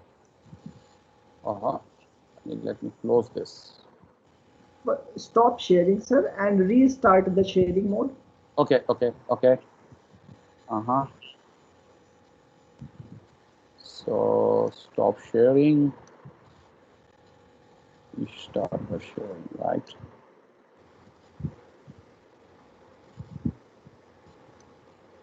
Oh, what is happening? Yes, sir, this is visible now. Please run it in slide mode. Yeah, this is visible. Yes, sir, this is visible. Please run Is it this in visible? slide mode. Yes. It is now visible. Yes, sir. Yes, sir. Please go ahead. Okay.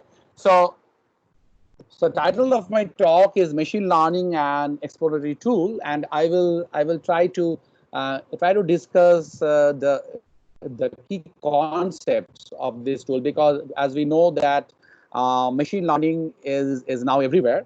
Whenever we speak about computing algorithms, and now machine learning is a predominant part of computation algorithms and computational techniques. Though it has started in late 1950s, but it has picked up enormously in the last 10-15 years, right? And it has its existence in every sphere of applications. So my lecture will be more on the fundamental concepts, just to give you an approach towards machine learning, and so that it can be very useful for different application scenarios. So if we try to start with a formal definition of machine learning, obviously the father of machine learning, Arthur Samuels, so he proposed in 1959 that we can build systems which can work in a way autonomously, which means that it doesn't need to be explicitly programmed, right? So there will be a phenomenon by which the computers will build their own algorithms and will be driven by those algorithms, and that's what exactly machine learning is. Another way the concept of machine learning was introduced by Tom Michels in 1997, where he told that these machine learning systems have a wonderful capability of enhancing their performance. Okay, it's enhancing the performance of the task with experience. Now this experience is something which we need to feed to the system, and provided we feed this experience to the system, what we churn out is a more powerful or a more enhanced performance machine. So what it means that ultimately it means that we need to develop machines which will use the data so that it can abstract the experience, data existing in the domain, so that it can abstract the experience, and through that experience it can generate an autonomous model, or rather a learning model, which will go on enhancing the performance and quality of the outcome. So an example system, or a toy example, is something like a traffic pattern. So how best you predict the so how best we predict the future traffic scenario. So what you need to know, you need to build a model, you need to build a machine learning model which can learn with the traffic patterns which are existing for the past 5 years, 10 years, right? And using the data, whether I can generate a model which can predict exactly my traffic pattern, maybe hourly, maybe in an interval of 10 minutes, okay, in a busy stop in a busy city. If you can do this, okay, it's a fantastic thing, and actually machine learning algorithms has the promise to attain or to develop this type of very complex and very accurate algorithms.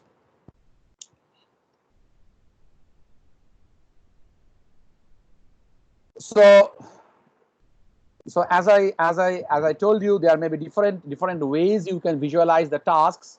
Okay, it can be a game playing, it can be a recognizing the scripts, it can be taking the data from the sensors and predicting the environment, or doing a sort of surveillance of a region, or it can be predicting the threats or the potential potential security breaches in your organization through the data communication or through the messages which has been pushed into, right? So there can be a plethora of tasks, and machine learning can help in all these example tasks and many more.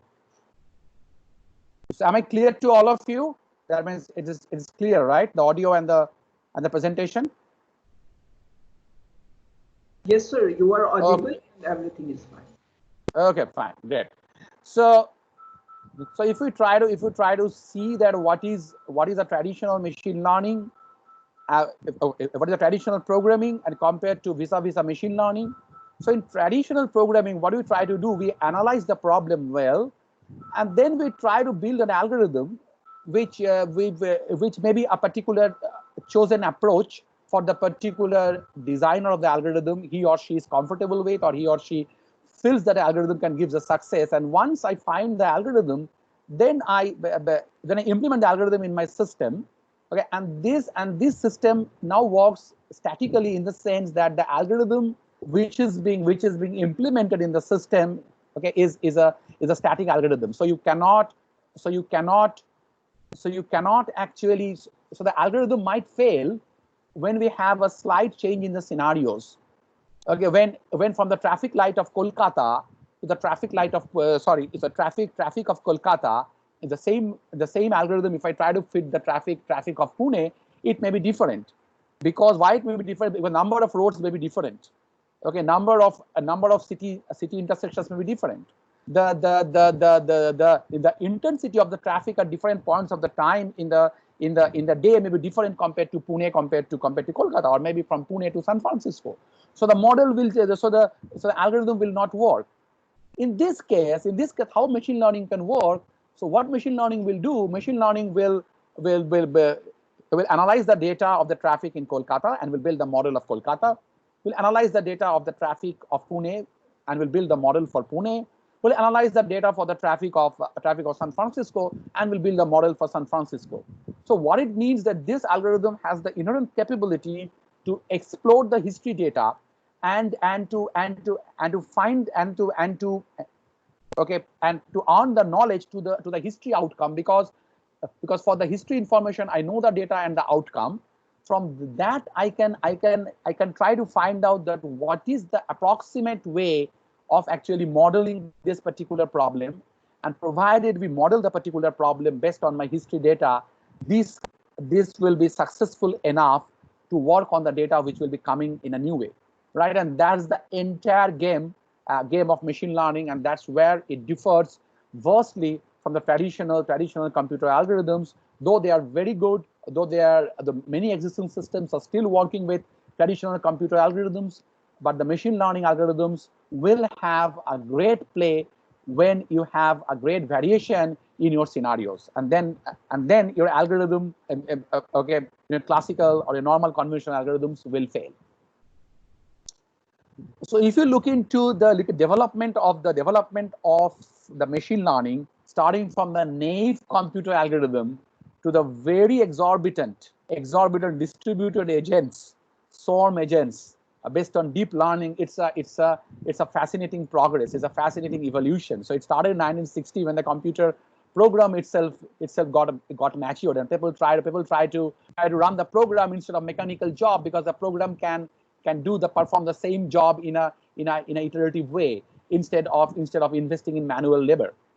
Then from that it came the machine learning emerged. So machine learning tries to imitate a particular person's work, tries to grab the intelligence, or tries to learn the knowledge from a domain and try to implement and try to invest this knowledge in a system, so that a knowledgeable activity physically can be converted to a machine activity. Suppose picking up a ball, picking up a colored ball from a mixture of balls through a robotic hand. Okay, so people used to sort, and people used to assemble different things in a production line. So instead, because humans have the intelligence to identify the colors, the shapes, the sizes, where the same thing can be implemented in the machine through learning process, and they can do that. Next came the era of deep learning, where the traditional machine learning, which depends on extraction of features and then taking a decision either in terms of prediction or classification, goes in a two-step process. In the case of deep learning, it's a single entity system where everything happens seamlessly. So the extraction process of features to find out which features are good and which features can be neglected for a particular given problem can be automatically extracted and can be passed through a classifier, and can be and the both process of feature extraction and classifier can be well tuned in a combined fashion to give a system more accurate and which can work on a large variety of data. From that, we came to the era of deep reinforcement learning, where instead of the data driven or the knowledge driven program development in the machine learning, the program itself learns. The program chooses a strategy, program chooses a learning strategy which is best to learn. Okay, and that's what is a reinforcement learning, and that was initially started with the game playing, where your deep learning based games can beat the best human players. Okay, and that's all which started, and now they are being used in different type of strategies. Either it is security, or it is it is medical image analysis, or it is choosing a particular best policy in your finance or management. And the last and not the least, where we are heading towards a particular domain where a swarm of this intelligence systems can collaborate and can churn out an intelligence which can work as a contribution of information to the domain. So all these previous processes were something that was either learning or exploring the domain in a better way. Now they are suggesting, now the intelligence level in a collaborative way are such that they are suggesting that what should be the next way we should do the job. So they are suggesting the better way of doing the job. Okay, and that's called the contribution in a real form.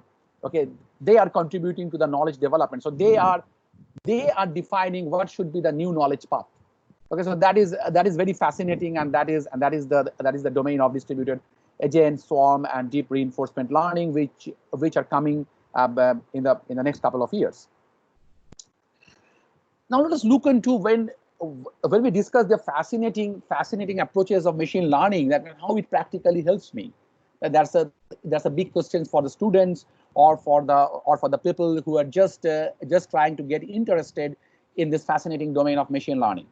So machine learning is a domain where we can generate prediction models. These prediction models may be the prediction of the stock prices, prediction model may be prediction of the prices of your land, based on your area, based on your facilities what you give. These prediction models may be for the weather. These prediction models may be for the time you need to reach the moon, provided we push a particular satellite with some payload, okay, with some energy, okay, and some trajectory. Okay, what's the time I require to reach the moon? Okay, that means taking all the variations which can happen in a particular space environment. Similarly, this machine learning can help to associate objects. This is a very example of a market basket problem.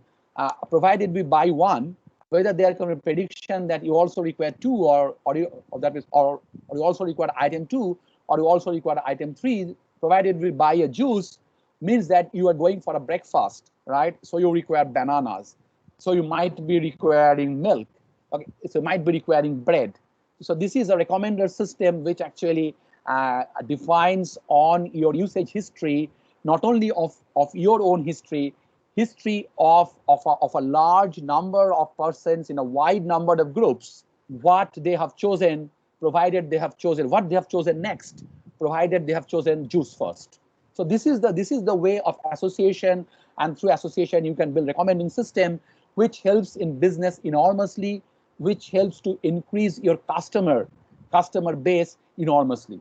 Okay, this is again a fascinating domain which I work quite a lot, and this is called a computer-aided diagnosis or medical image analysis or something like that. I just had a couple of days ago, I had a grand IEEE distinguished lecture talk all over the world, which was in this domain.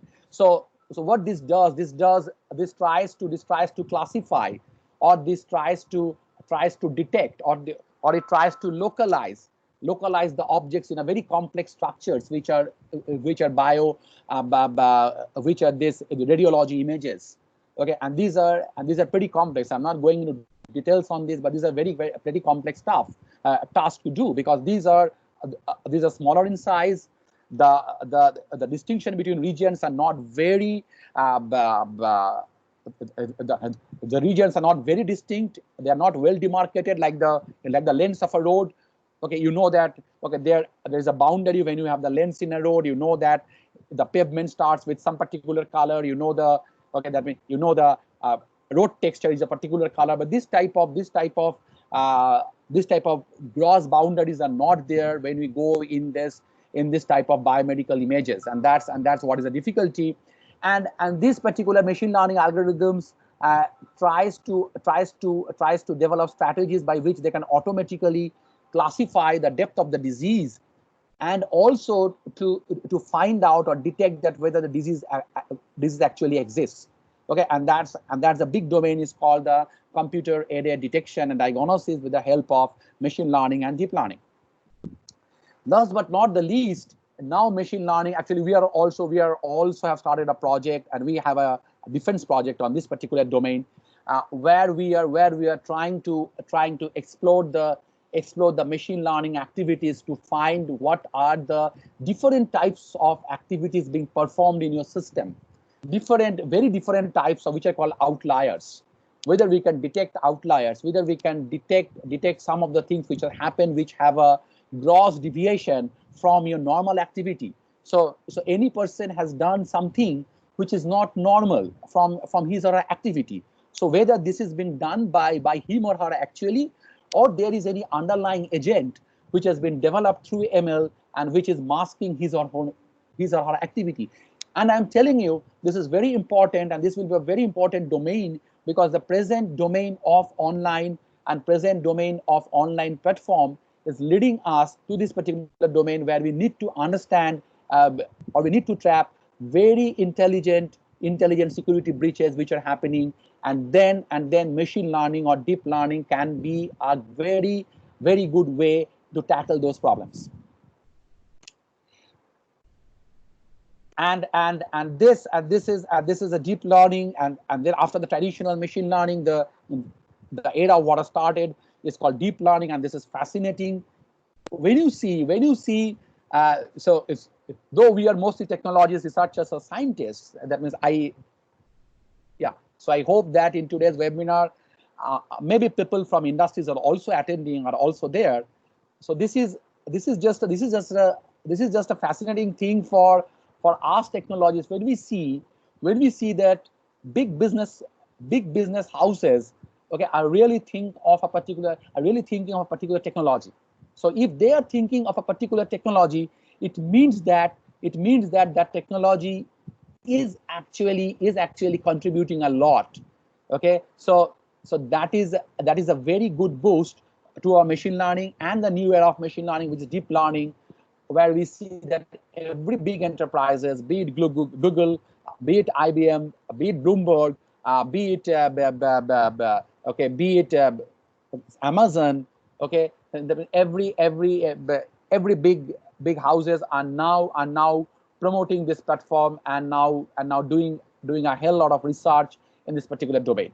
So just to have a brief discussion of what is deep learning. Deep learning, there's a little bit difference between deep learning and traditional machine learning, as I pointed out in my initial slides.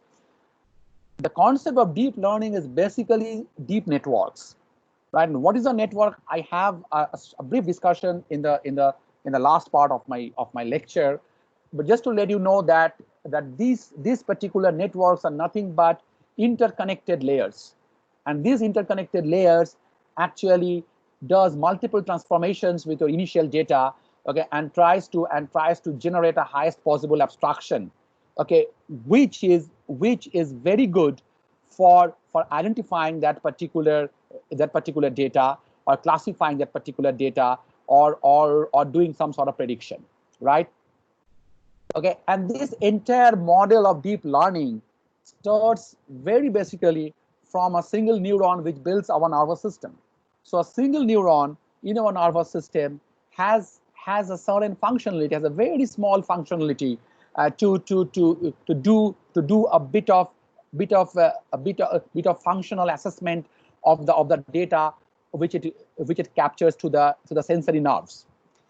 Now, a power of a single neuron is very little, but this power of a single neuron becomes enormous when they are connected and they form the layers, because each of the layers, or each of the nodes in the layers, does a small functions, or tries to abstract a small bit of information from your data, and binding these informations in a very strategic way. What we generate a very important abstraction about the data, right? And that's what our brain does.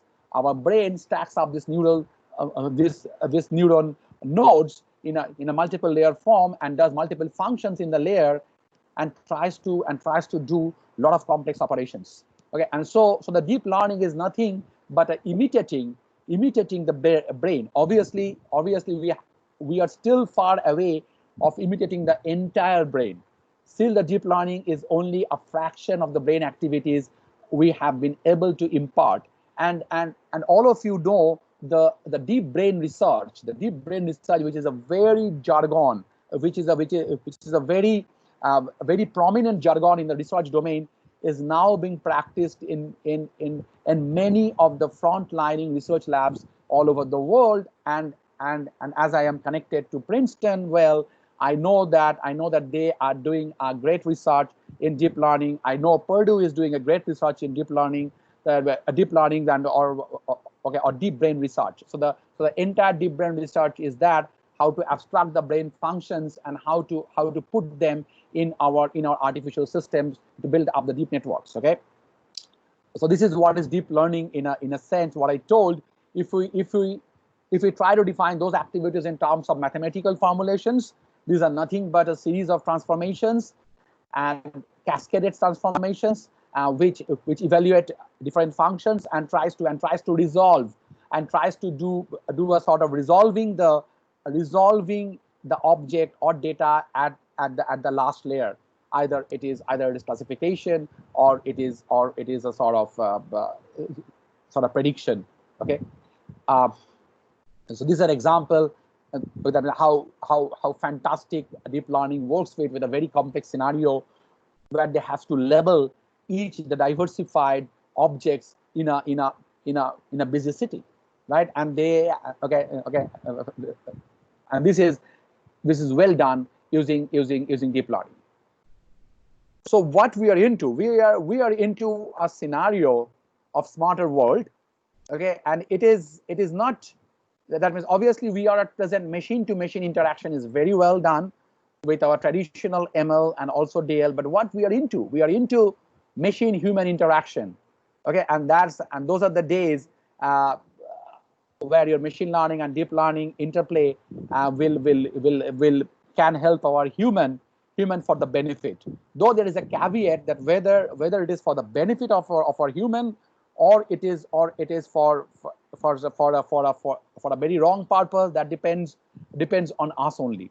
We know that in the COVID scenarios, how well these robotic applications are now helping the doctors or the medical houses to support the various things for the patients, right? And that's the way we should look forward to develop the society, to help the society by using smarter machines and smarter systems. So I can take the questions here, or I can take the questions after the second part of the lecture. Whatever is comfortable for you all, I'm fine. So this is the first part of my lecture done. and then I will briefly go into some of the concepts. So shall I continue, and the question answers will be the last part of my lecture? Yeah, okay. Professor, you can continue with your session. Okay, we fine. will have a detailed question answer round Perfect. at the last. Perfect. Yeah. Perfect. That's fine. That's fine. Okay. So I will now briefly go with the machine learning strategies. Okay. So machine learning strategies, as very well known nowadays, they are classified into supervised learning, regression, unsupervised. We have the regression with the classification. Classification can be binary, can be multi-class, can be multi-level. In the case of unsupervised learning, we have the clustering, which can be partition. Amlan sir, requesting you to unmute yourself.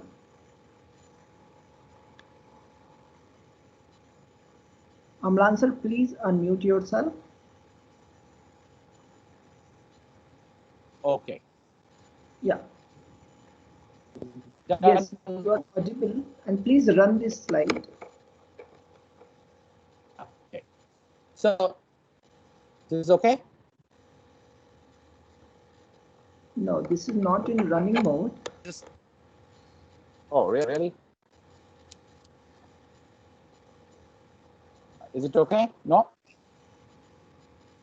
No, sir. Stop sharing and share it once again. Okay. That's fine. Yeah.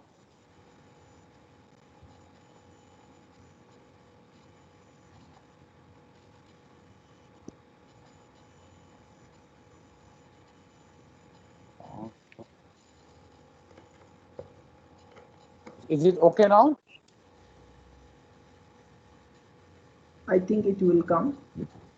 I think it will display on the screen. Okay.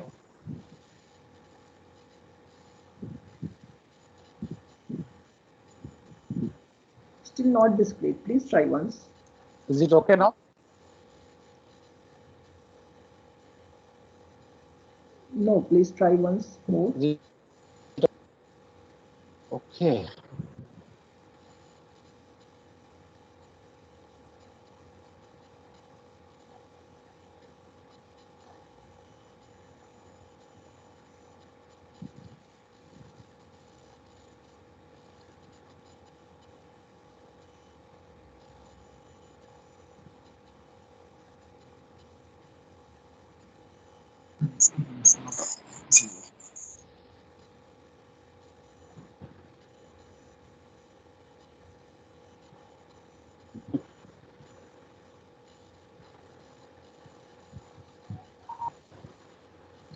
Is it okay now? No, sir, this is not visible yet. No, that screen is visible. It's visible? No. No, sir. Yeah. Yes. It's So this visible? is a different screen. I think you need to select the screen which you wanted to share. Yeah. Let me. So this is the browser screen you have selected. Please select running slide mode C, PowerPoint. While you are selecting the screen, please select PowerPoint running slide. Just wait.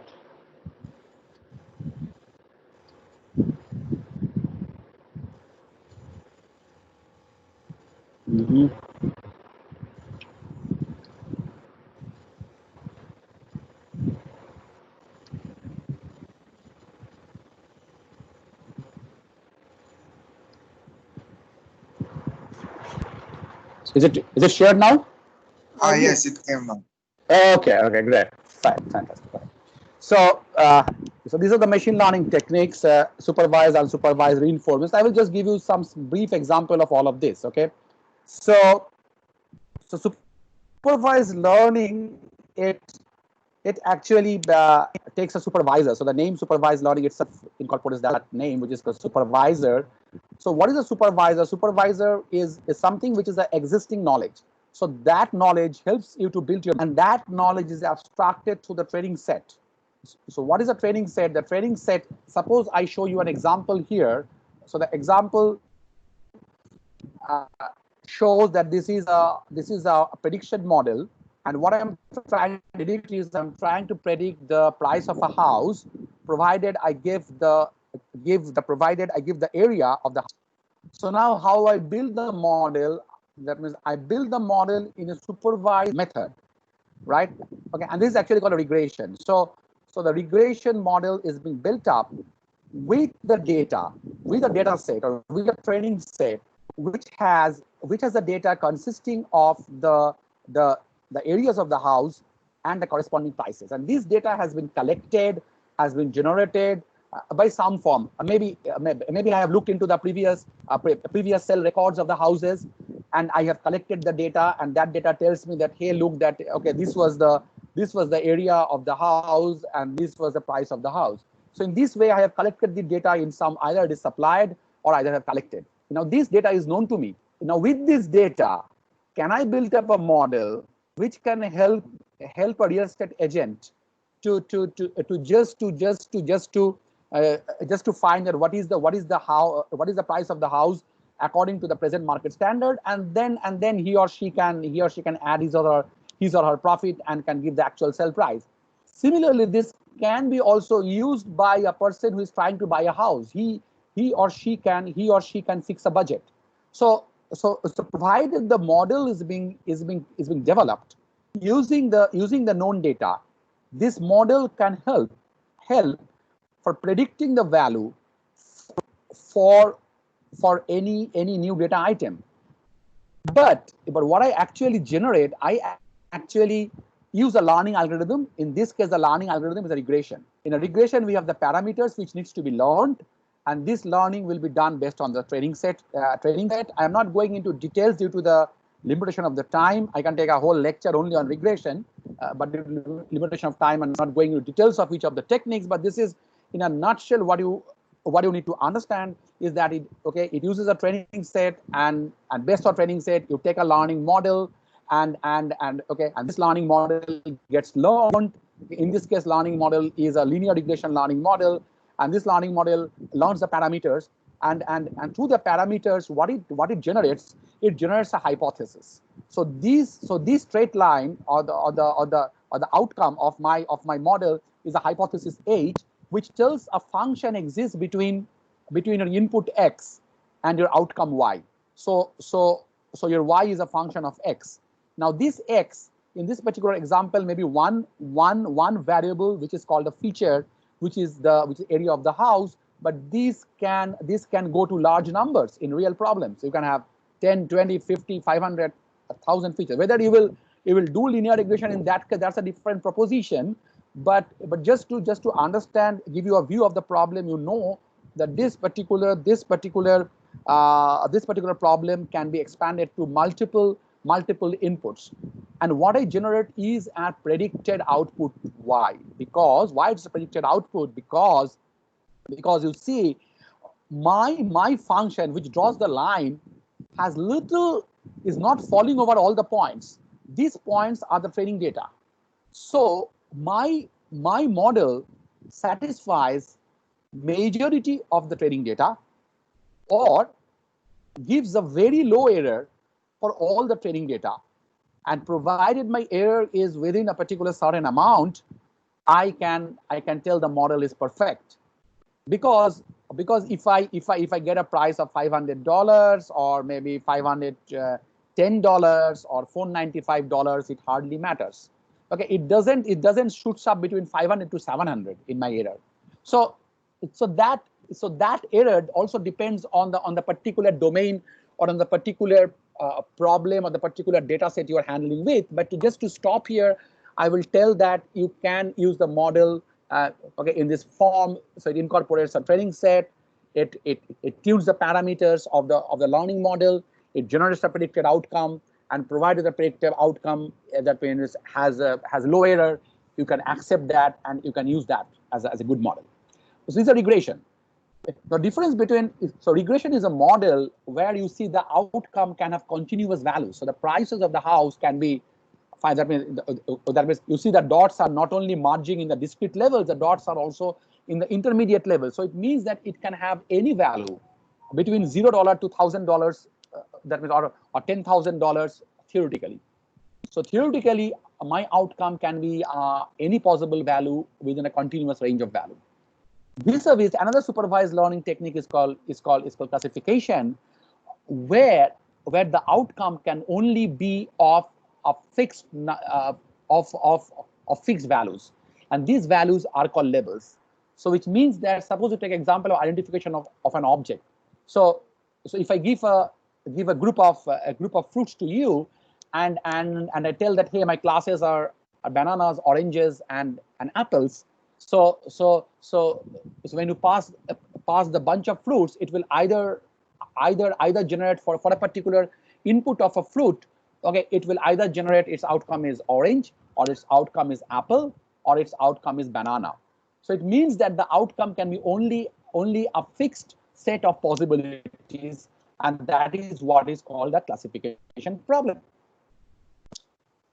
So now this is more details what is a supervised regression problem. As I told, it actually tunes some of the parameters, and this is an example of a training data based on which. So this is another example where you try to find the increase in the revenue depending on the advertisements you have done. So whether we can build up a model and we can predict that, okay, this is the optimum value of advertisements which can give you a good revenue. So these are the multiple ways how we can plan the prediction model, and it depends on a particular function which is something like this. Okay, on a particular function which is something like this, and it incorporates certain parameters like dependent variable, independent variables.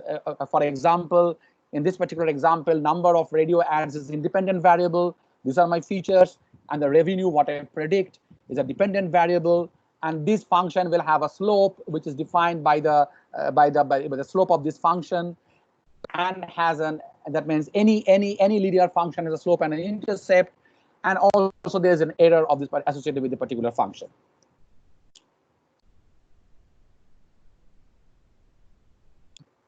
So is my screen is visible? Right? My presentation is visible, yes. And okay, fine.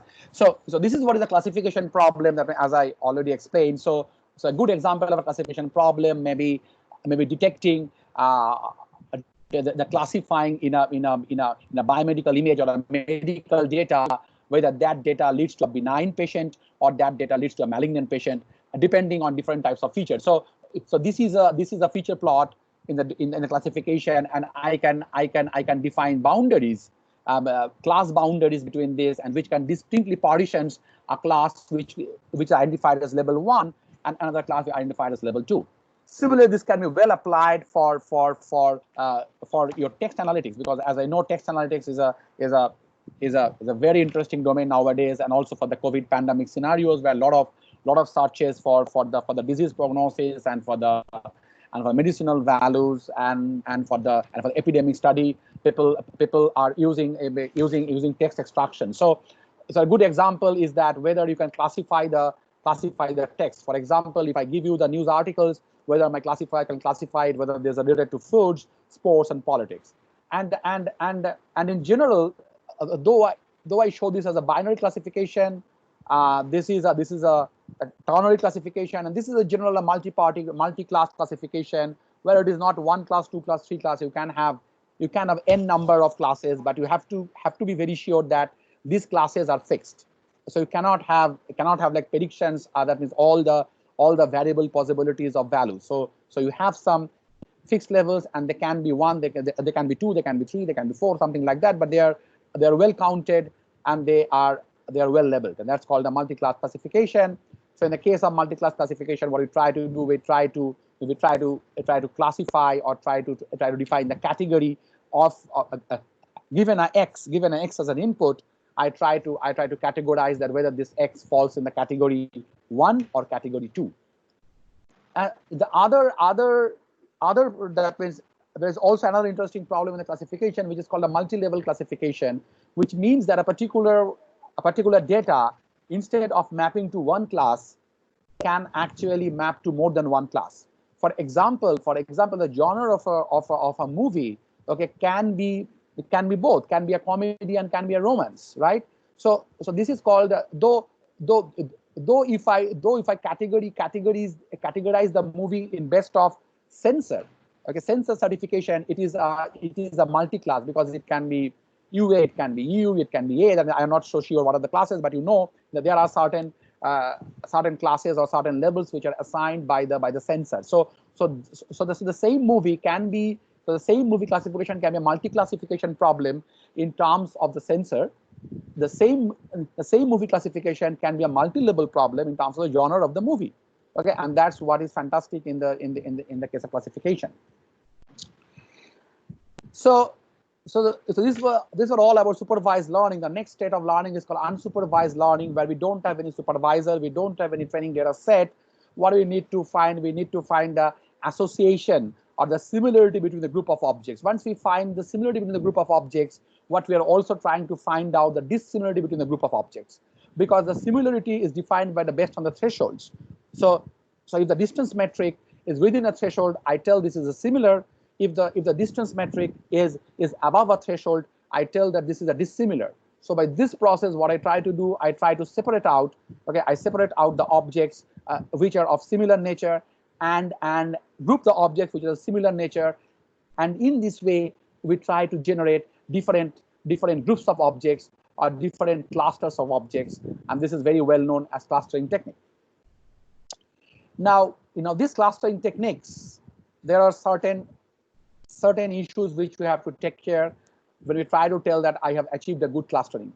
Whenever you have achieved a good clustering, okay, the intra-cluster spread, which means that if I assume that the center of the cluster is my mean value, and the position of the other data members in the cluster is dependent on the distance from the mean value, then I will always expect that the intra-cluster distance will be small, because intra-cluster distance small means all the clusters, all the elements of clusters are closer to the mean, are closer to one another, which means that they are really representing the similar type of objects. Now, if the intra-cluster difference is a bit high, then I am a bit skeptic whether I am forming the cluster which are having the similar objects, or there are some objects which I cannot actually very confidently tell that this belongs to the same cluster. So this is the thing what we need to take care, and that's why there are a lot of iterations are being done, and a lot of modifications are being done to assign the good cluster center, or to find a good measure which can give me this type of cluster association. Second point, what I need to understand here is that we need to separate out the classes also. So the class boundaries are very distinct. So that when I map a particular object, that means it shouldn't be the classes are overlapping. So if the classes are overlapping, then again I am in a dilemma that whether this object belongs to class 1 or class 2. So inter-cluster separation should be maximized, and inter-cluster separation should be minimized.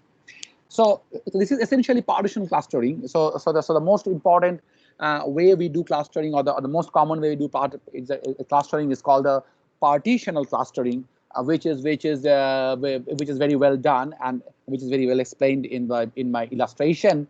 There is another way of clustering which is called what do you do? We try to find smaller groups, and then whether the smaller groups can again form bigger groups, and then can again form bigger groups. So this hierarchical clustering actually is a sort of multi-level clustering, and this multi-level clustering helps in the way that in which decision boundary you are. So if your decision is that means is within this boundary, then P2 and P3 are different, and we can tell P2 and P3 are different objects. But if your decision boundary is here, then I will tell that P2, P3 are similar objects. P4. Suppose for example, a particular individual. So an individual within a particular locality, is represented as house 1 or house 2. Within a particular city is represented as locality 1 or locality 2. So a persons who are belonging to different houses in a locality wise can be the part of the same locality when I am doing the analysis in the city wise, and can be the part of the same city when I'm doing analysis in the country wise, and maybe in the part of the same country when I am doing the analysis in the worldwide. So you see that this type of clustering also helps in some analysis where we have different dimensions of decisions, right? I'm not going into much deeper on this because it will again take a lot more of time. So what are the applications? Beautiful applications of clusterings are that means market segmentation, business people provide different offers to different segments of the people based on their clustering analysis. They know that, okay, hey, X and Y belongs to the same class. So let's push the same offer to X and Y.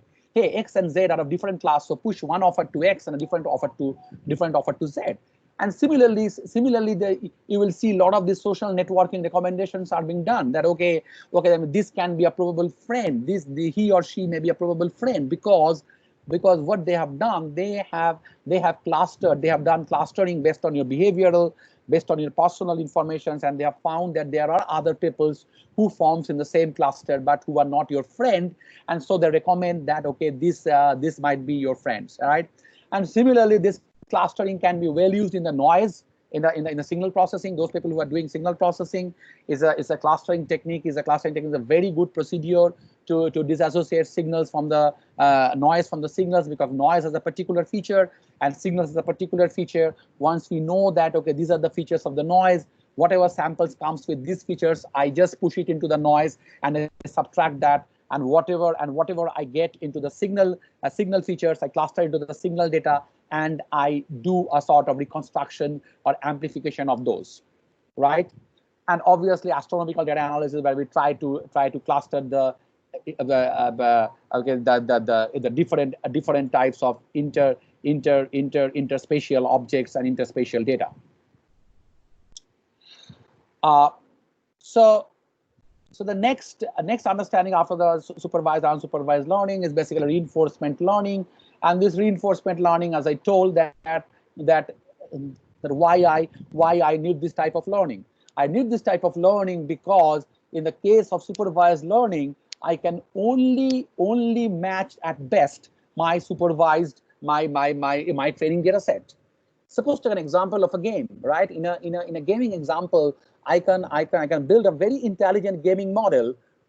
Okay, if I learn my system with the best players in the circuit. But then my next question is that, can I beat the best player in the circuit? Can a machine build the best player in the circuit? A machine can build the next player in the circuit if the machine does an exploration in the path of success and learns in its own way that what is the best strategy, right? And that's the way a lot of gaming is actually reinforcement learning were introduced for building intelligent games. And that was one of the predominant component of the Google famous game AlphaGo, where they beat the best human contestant. So this particular reinforcement learning works on a framework which is called a policy network. So we try to adopt all policies, all strategies, but some strategies gives us a benefit and some strategies gives us a penalty. So this is a sort of pruning process of strategies, which gives me penalty, I will just prune them off, and which gives me benefit, I will try to work on those in all my steps. So it is a sort of greedy approach with a pruning, which gives a good result in the cases where I don't much believe on my training data, where I believe that I can do much better than my training data, where my training data is not sufficient, okay, and where I don't have the time for training with a huge amount of data. So all these consequences can lead to a reinforcement learning, and this strategy gives me a very good way to solve those particular areas or those particular domains. The last but not the least is something called a semi-supervised learning, which is very, very well used in the data sets like images. Okay, that means you know that the data sets like images or in the new domains of data, you don't have enough label data so that you can build your supervised model. But you know that supervised model can give you a good assurance in terms of errors. So what do you do? What do you do? So you have a very small amount of label data. So your classifier, which can work with this particular label data, is a weak classifier because it doesn't span the entire domain, because the label data set is very thin. But you have a huge amount of data which is unlabeled. So what do? You try to classify the unlabeled data using this weak classifier. So what weak classifier will give? Weak classifier will mostly give a very skeptic decision for most of the data because your classifier is weak. But though it is a weak, it will still give a good classification accuracy for a part of your data. And that part of your data, you can assume that it has been correctly classified, and you can put it back to your label data set. So this is the process of iteration by which you are increasing your label data set, you are decreasing your unlabeled data set, and by the way, you are actually making your classifier from a weaker classifier to a stronger and stronger classifier.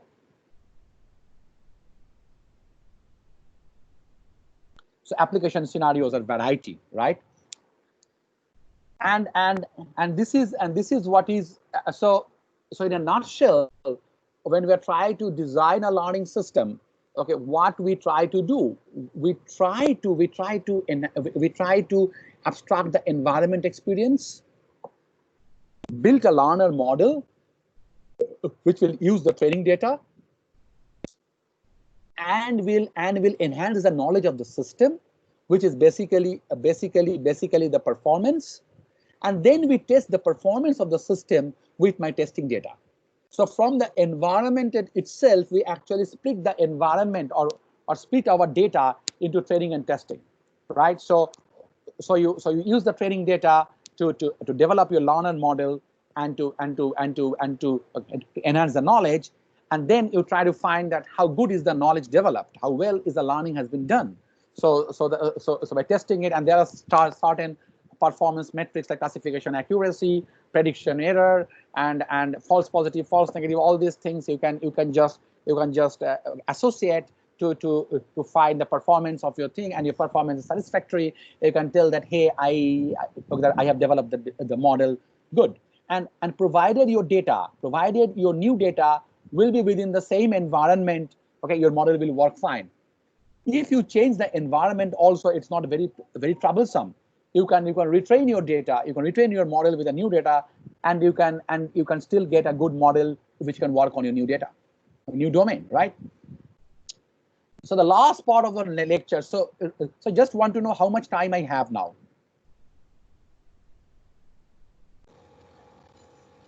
Yes, Amlan sir, you can go ahead. We were expecting to end it by 1:15 as per the schedule. So okay. Requesting you if you can go ahead. Sum it up. So 5 minutes. 5 minutes I can have. Yes, sure. Okay, fine. So that's fantastic. Okay. So the neural networks, I will just very quickly browse to the neural network concept. So neural network, I have already introduced the concept when I tried to try to speak about deep network. It is actually the fundamentals of deep networks or neural network. Neural network, artificial neural network started very early, maybe in 1960, but it didn't pick up much, okay, unless the deep neural networks, okay, came up, and now everybody is trying to learn neural networks and relearn neural networks in a better way, and trying to apply it okay, in deep neural forms. So as I told, that it is basically inspired, or it is an imitation of the biological systems. It is massively parallel connected networks, right? So what it does, it actually works with that means it has a philosophy to work with the same dimension as our brain, dimension in terms of parameters, dimension in terms of number of abstraction layers, number of weighted abstractions, all these things. So So if I want to understand what a neuron does in a very fundamentally, a neuron what fundamentally does is something like this. It actually takes an input, which is a feature, and it combines with a weight, okay, and it takes a sum of all the weight multiplied with the features with a particular value bias b, and this entire is the input to a function which is called an activation function. So the activation function generates a value depending on this cumulative sum. Okay, this value can be a linear value, this value can be a step value, this value can be a sigmoid value, this value can be governed by a ReLU, which is a very default activation function for your deep networks. So the activation function is something like, if I tell ReLU, what is a ReLU? ReLU takes an input.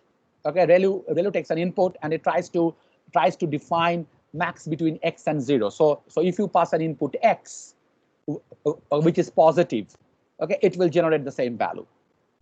If the x has a value lower than 0, okay, it will generate the value 0.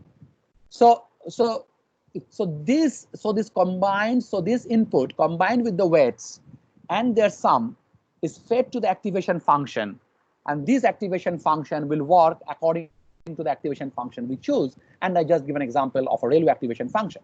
So this is what it is. So this is not a ReLU, this is a sigmoid. Okay, don't get confused. Sorry, this is a sigmoid function. So what it does, it takes the input. These are the weights. Okay, and it sums the weight multiplied by the input, and it does a cumulative sum along with the bias. It fits to this particular activation function, and provided your input falls here or here or here, accordingly activation function gives output this or this or this. Okay, this is your output and this is your input, and this is your nature of activation function. So why this is done? Because it is a sort of filtering. It is a sort of filtering, means that it amplifies certain values and it reduces certain values. This depends on the function. That's why it's called activation function. And you can go on with this. I'm not iterating further on this. So what you can do is that, so now the big question is that, hey, that means these networks are there. So what I am doing, what you are doing, you are actually using your training data. So this is your training data. So you run your training data on a particular network which is there off the shelf. Okay, and once you run it, it's very obvious that you get an error. Why? Because you are supposed to get a value 0 corresponding to this training data, but your network is giving a value 0.8. So what you need to do, you need to adjust your biases. So that is adjust your weights, right? And this adjustments of weights with a process called backpropagation which can be done by gradient descent or some other technique, can slowly and steadily can give you the best adjustment of weight, so that your error on the training data is minimized or 0. Now, obviously, bias has also a role, and bias, what it does, if you see that bias, what it means that if your input is 0, that means if your cumulative input, that is Wi xi is 0, still your input is b. So what your activation function does with the input b, based on that, you need to bias. So what it actually does, it actually gives a different offset in your activation function. So the bias gives a different offset in your activation function, and by that you can know that what are the values you are pulling up and what are the values you are pulling down after the operation in the neural node. Okay, and this I'm not generating much, and this is the way how that means a propagation in a larger network works. So the same strategy of combining the weights with the inputs, doing the cumulative sum, passing on to the next node, goes on in a large network, right? And that means, and there are ways how, that means I've already shown that there are ways how we can move forward to analyze your network, and you can move backward to fine tune your network, because you have to again go on readjusting your weights in the backward direction. So by moving a forward and a backward, okay, forward by knowing what your network outcome is, and then moving backward to reduce the error, you are slowly and steadily fine tuning your network.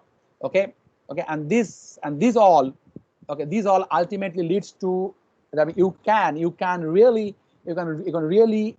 really tune a very large network using this strategy. That means that means I'm not going to the DNN now, deep networks now, but this is a very similar type of architecture, like a deep network, neural network, where you have a large number of networks and there are a large number of functions which are being done in each layers. Okay, and ultimately you can classify like this. Here is a classification problem. You can classify, or you can predict a value. That means, or you can do a weather prediction with a very large number of values. So these are complex networks, and this entire idea, with some more additions, boils to the concept of CNN or deep networks. Okay, but due to the scope of the time, I'm not going there. Maybe in another occasion, I will. That means I will be very happy to present a lecture on the deep networks also. So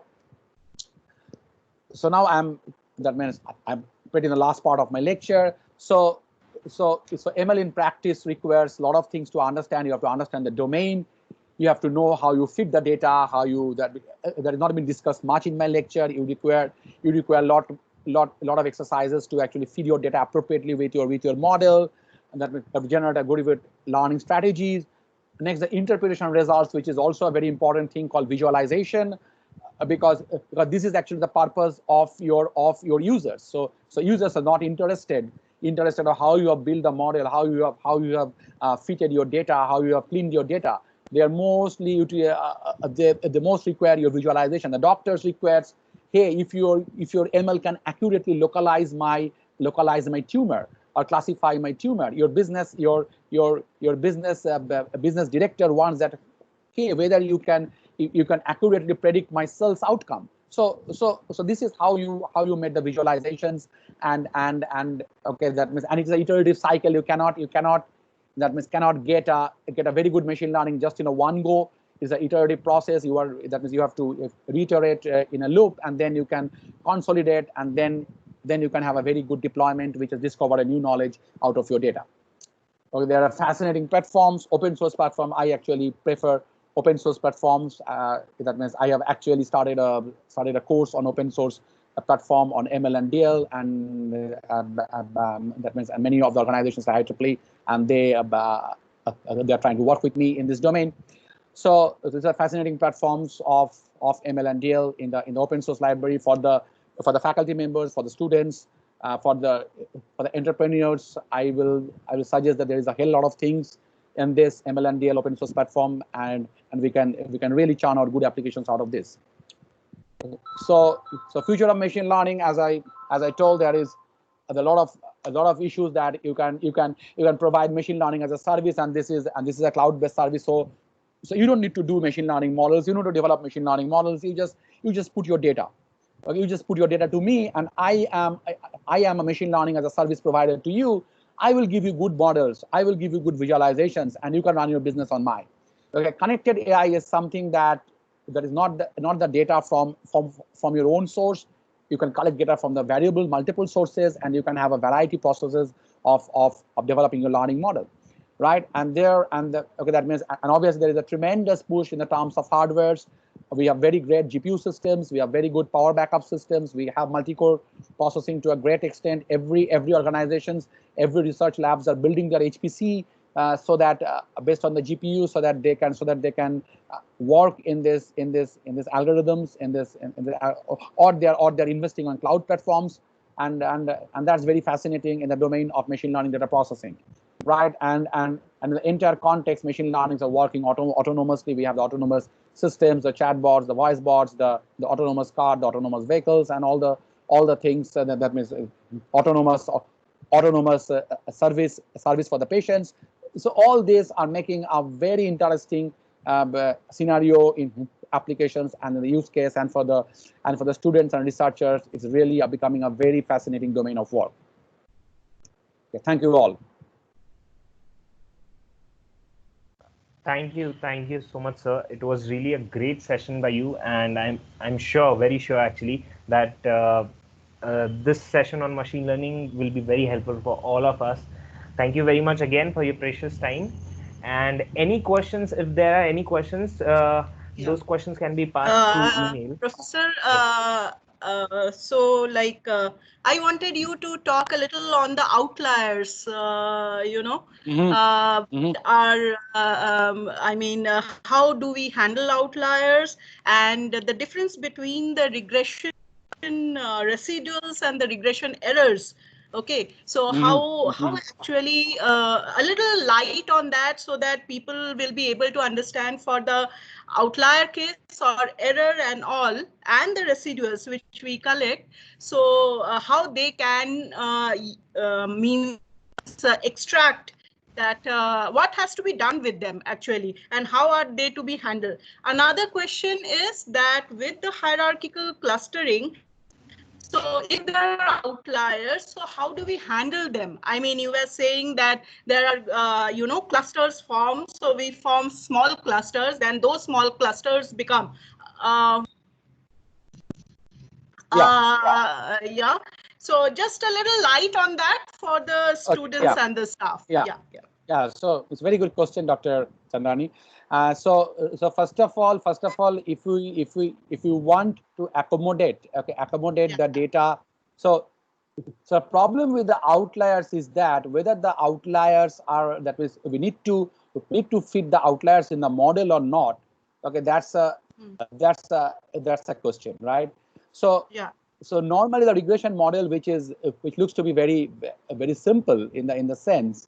Okay, once we try to accommodate this particular type of outliers in our model, we have to work with some parameters. Okay, some more parameters which can fit the data, from the normal baseline regression technique, right? And so for fitting the data, we have to introduce some more parameters, and these may be very domain specific or maybe very data specific. Right. Okay. So residuals are something which we try to compute the difference in my prediction and my actual training data. So now whether this is an error or whether that means I am not working with a proper model. Okay, that is the most obvious question. So now we see that we have some sort of statistical measures, right? In the case of statistical measures, which tells us that if we find that our residual measurement, okay, that means so exceeds a certain ratio, okay, then obviously we need to actually start with some new type of fitting of the model, but that is only possible if you have a large amount of data. Okay. For a small amount of data, it's a real cumbersome task, because in a large amount of data, you know that your that means if your error is there, error will be well spread and error will have a less percentage than your data. But if your data, because statistically, if you are trying to work out, okay, that means if no statistic works when you have a sample size which is very limited. Statistics only works out when your sample size is quite a considerable amount. So based on that, if you see that your variance of your data point is actually quite a large, and it's cumulative, it is quite a large, it is very sure that it is not the error, but it is the model, fitting of the model, the parameters of the models needs to be retuned or needs to be reorganized. Okay. And that's the third rule. In the case of classification, if you are going for the outlier classification, clustering. In the case of clustering, actually it is the way how you try to map it into the feature space.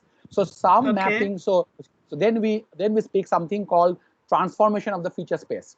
So what it happens in some feature space, you may find that the clusters are very overlapping. But Correct. but if you are lucky, or if you can work out a bit with different types of kernels which transforms the data to another feature space, okay, you might find out that that feature space is giving you a better class separation than what you have in your normal feature space. So feature transformation in classification or clustering plays a pivotal role in again solving those type of problems. Thank you so much, Professor. Thank you. My last question, this is for me only. I don't know whether it is a correct question or not. For the regression equations, most of them are polynomially fitted. If you see, regression equations are mostly polynomially fitted, where there is a constant and where there is x is raised to the power of 2 or 3 or something. So it is in the form of a polynomial equation. So are there regression equations through the model, through input data, through the models, which give a non-polynomial type of an NP-hard type of equation formulation? I just wanted to know that, which is raised to the power of n to the power of e to the power n and so on. Are there? I mean, this is my question. Hence, I'm asking. See, this is a very interesting question. Actually, more you have this higher polynomial, okay, more you're optimizing the error will become complex and complex. Okay. Because optimizing the error is a derivative function, right? And if you have powers, if you have more powers, your derivative function itself will become a polynomial of just one order less, right? And you know that to solve a polynomial equation of higher orders are really difficult. Correct. For a smaller data, there is a matrix based technique called normal equation technique. Okay, normal equation technique which works better in case of data size which is small, because in case of data size the size of the matrices are smaller, but in case of larger data size it's again very difficult. So if you are doing polynomial regression, I think you need to stick with some order value. Otherwise the error optimization will be a very very complex process, and then might be you need to adopt some other strategies like either decision tree or maybe Bayesian classifiers or something like that. Okay. Thank you so much. Thank you. So this was my question. I just wanted to explore with you. That's all. Thank you. That's an excellent question. Thank you. Thank you so much, sir. Again, thank you very much for your precious time. Thank you very much. Thank you all. Thank you. All right. So now, ladies and gentlemen, we are going to have a lunch break. So I request you all to be here at 2:50 p.m. sharp. And after that, we'll be starting the next sessions. We have 3 more sessions post lunch. We'll be starting at 3 p.m. So I request you all to be joining 10 minutes prior. 3 p.m. we'll be starting the next sessions. Thank you very much. Until that time, this is your host, Vishal Kumar. Thank you.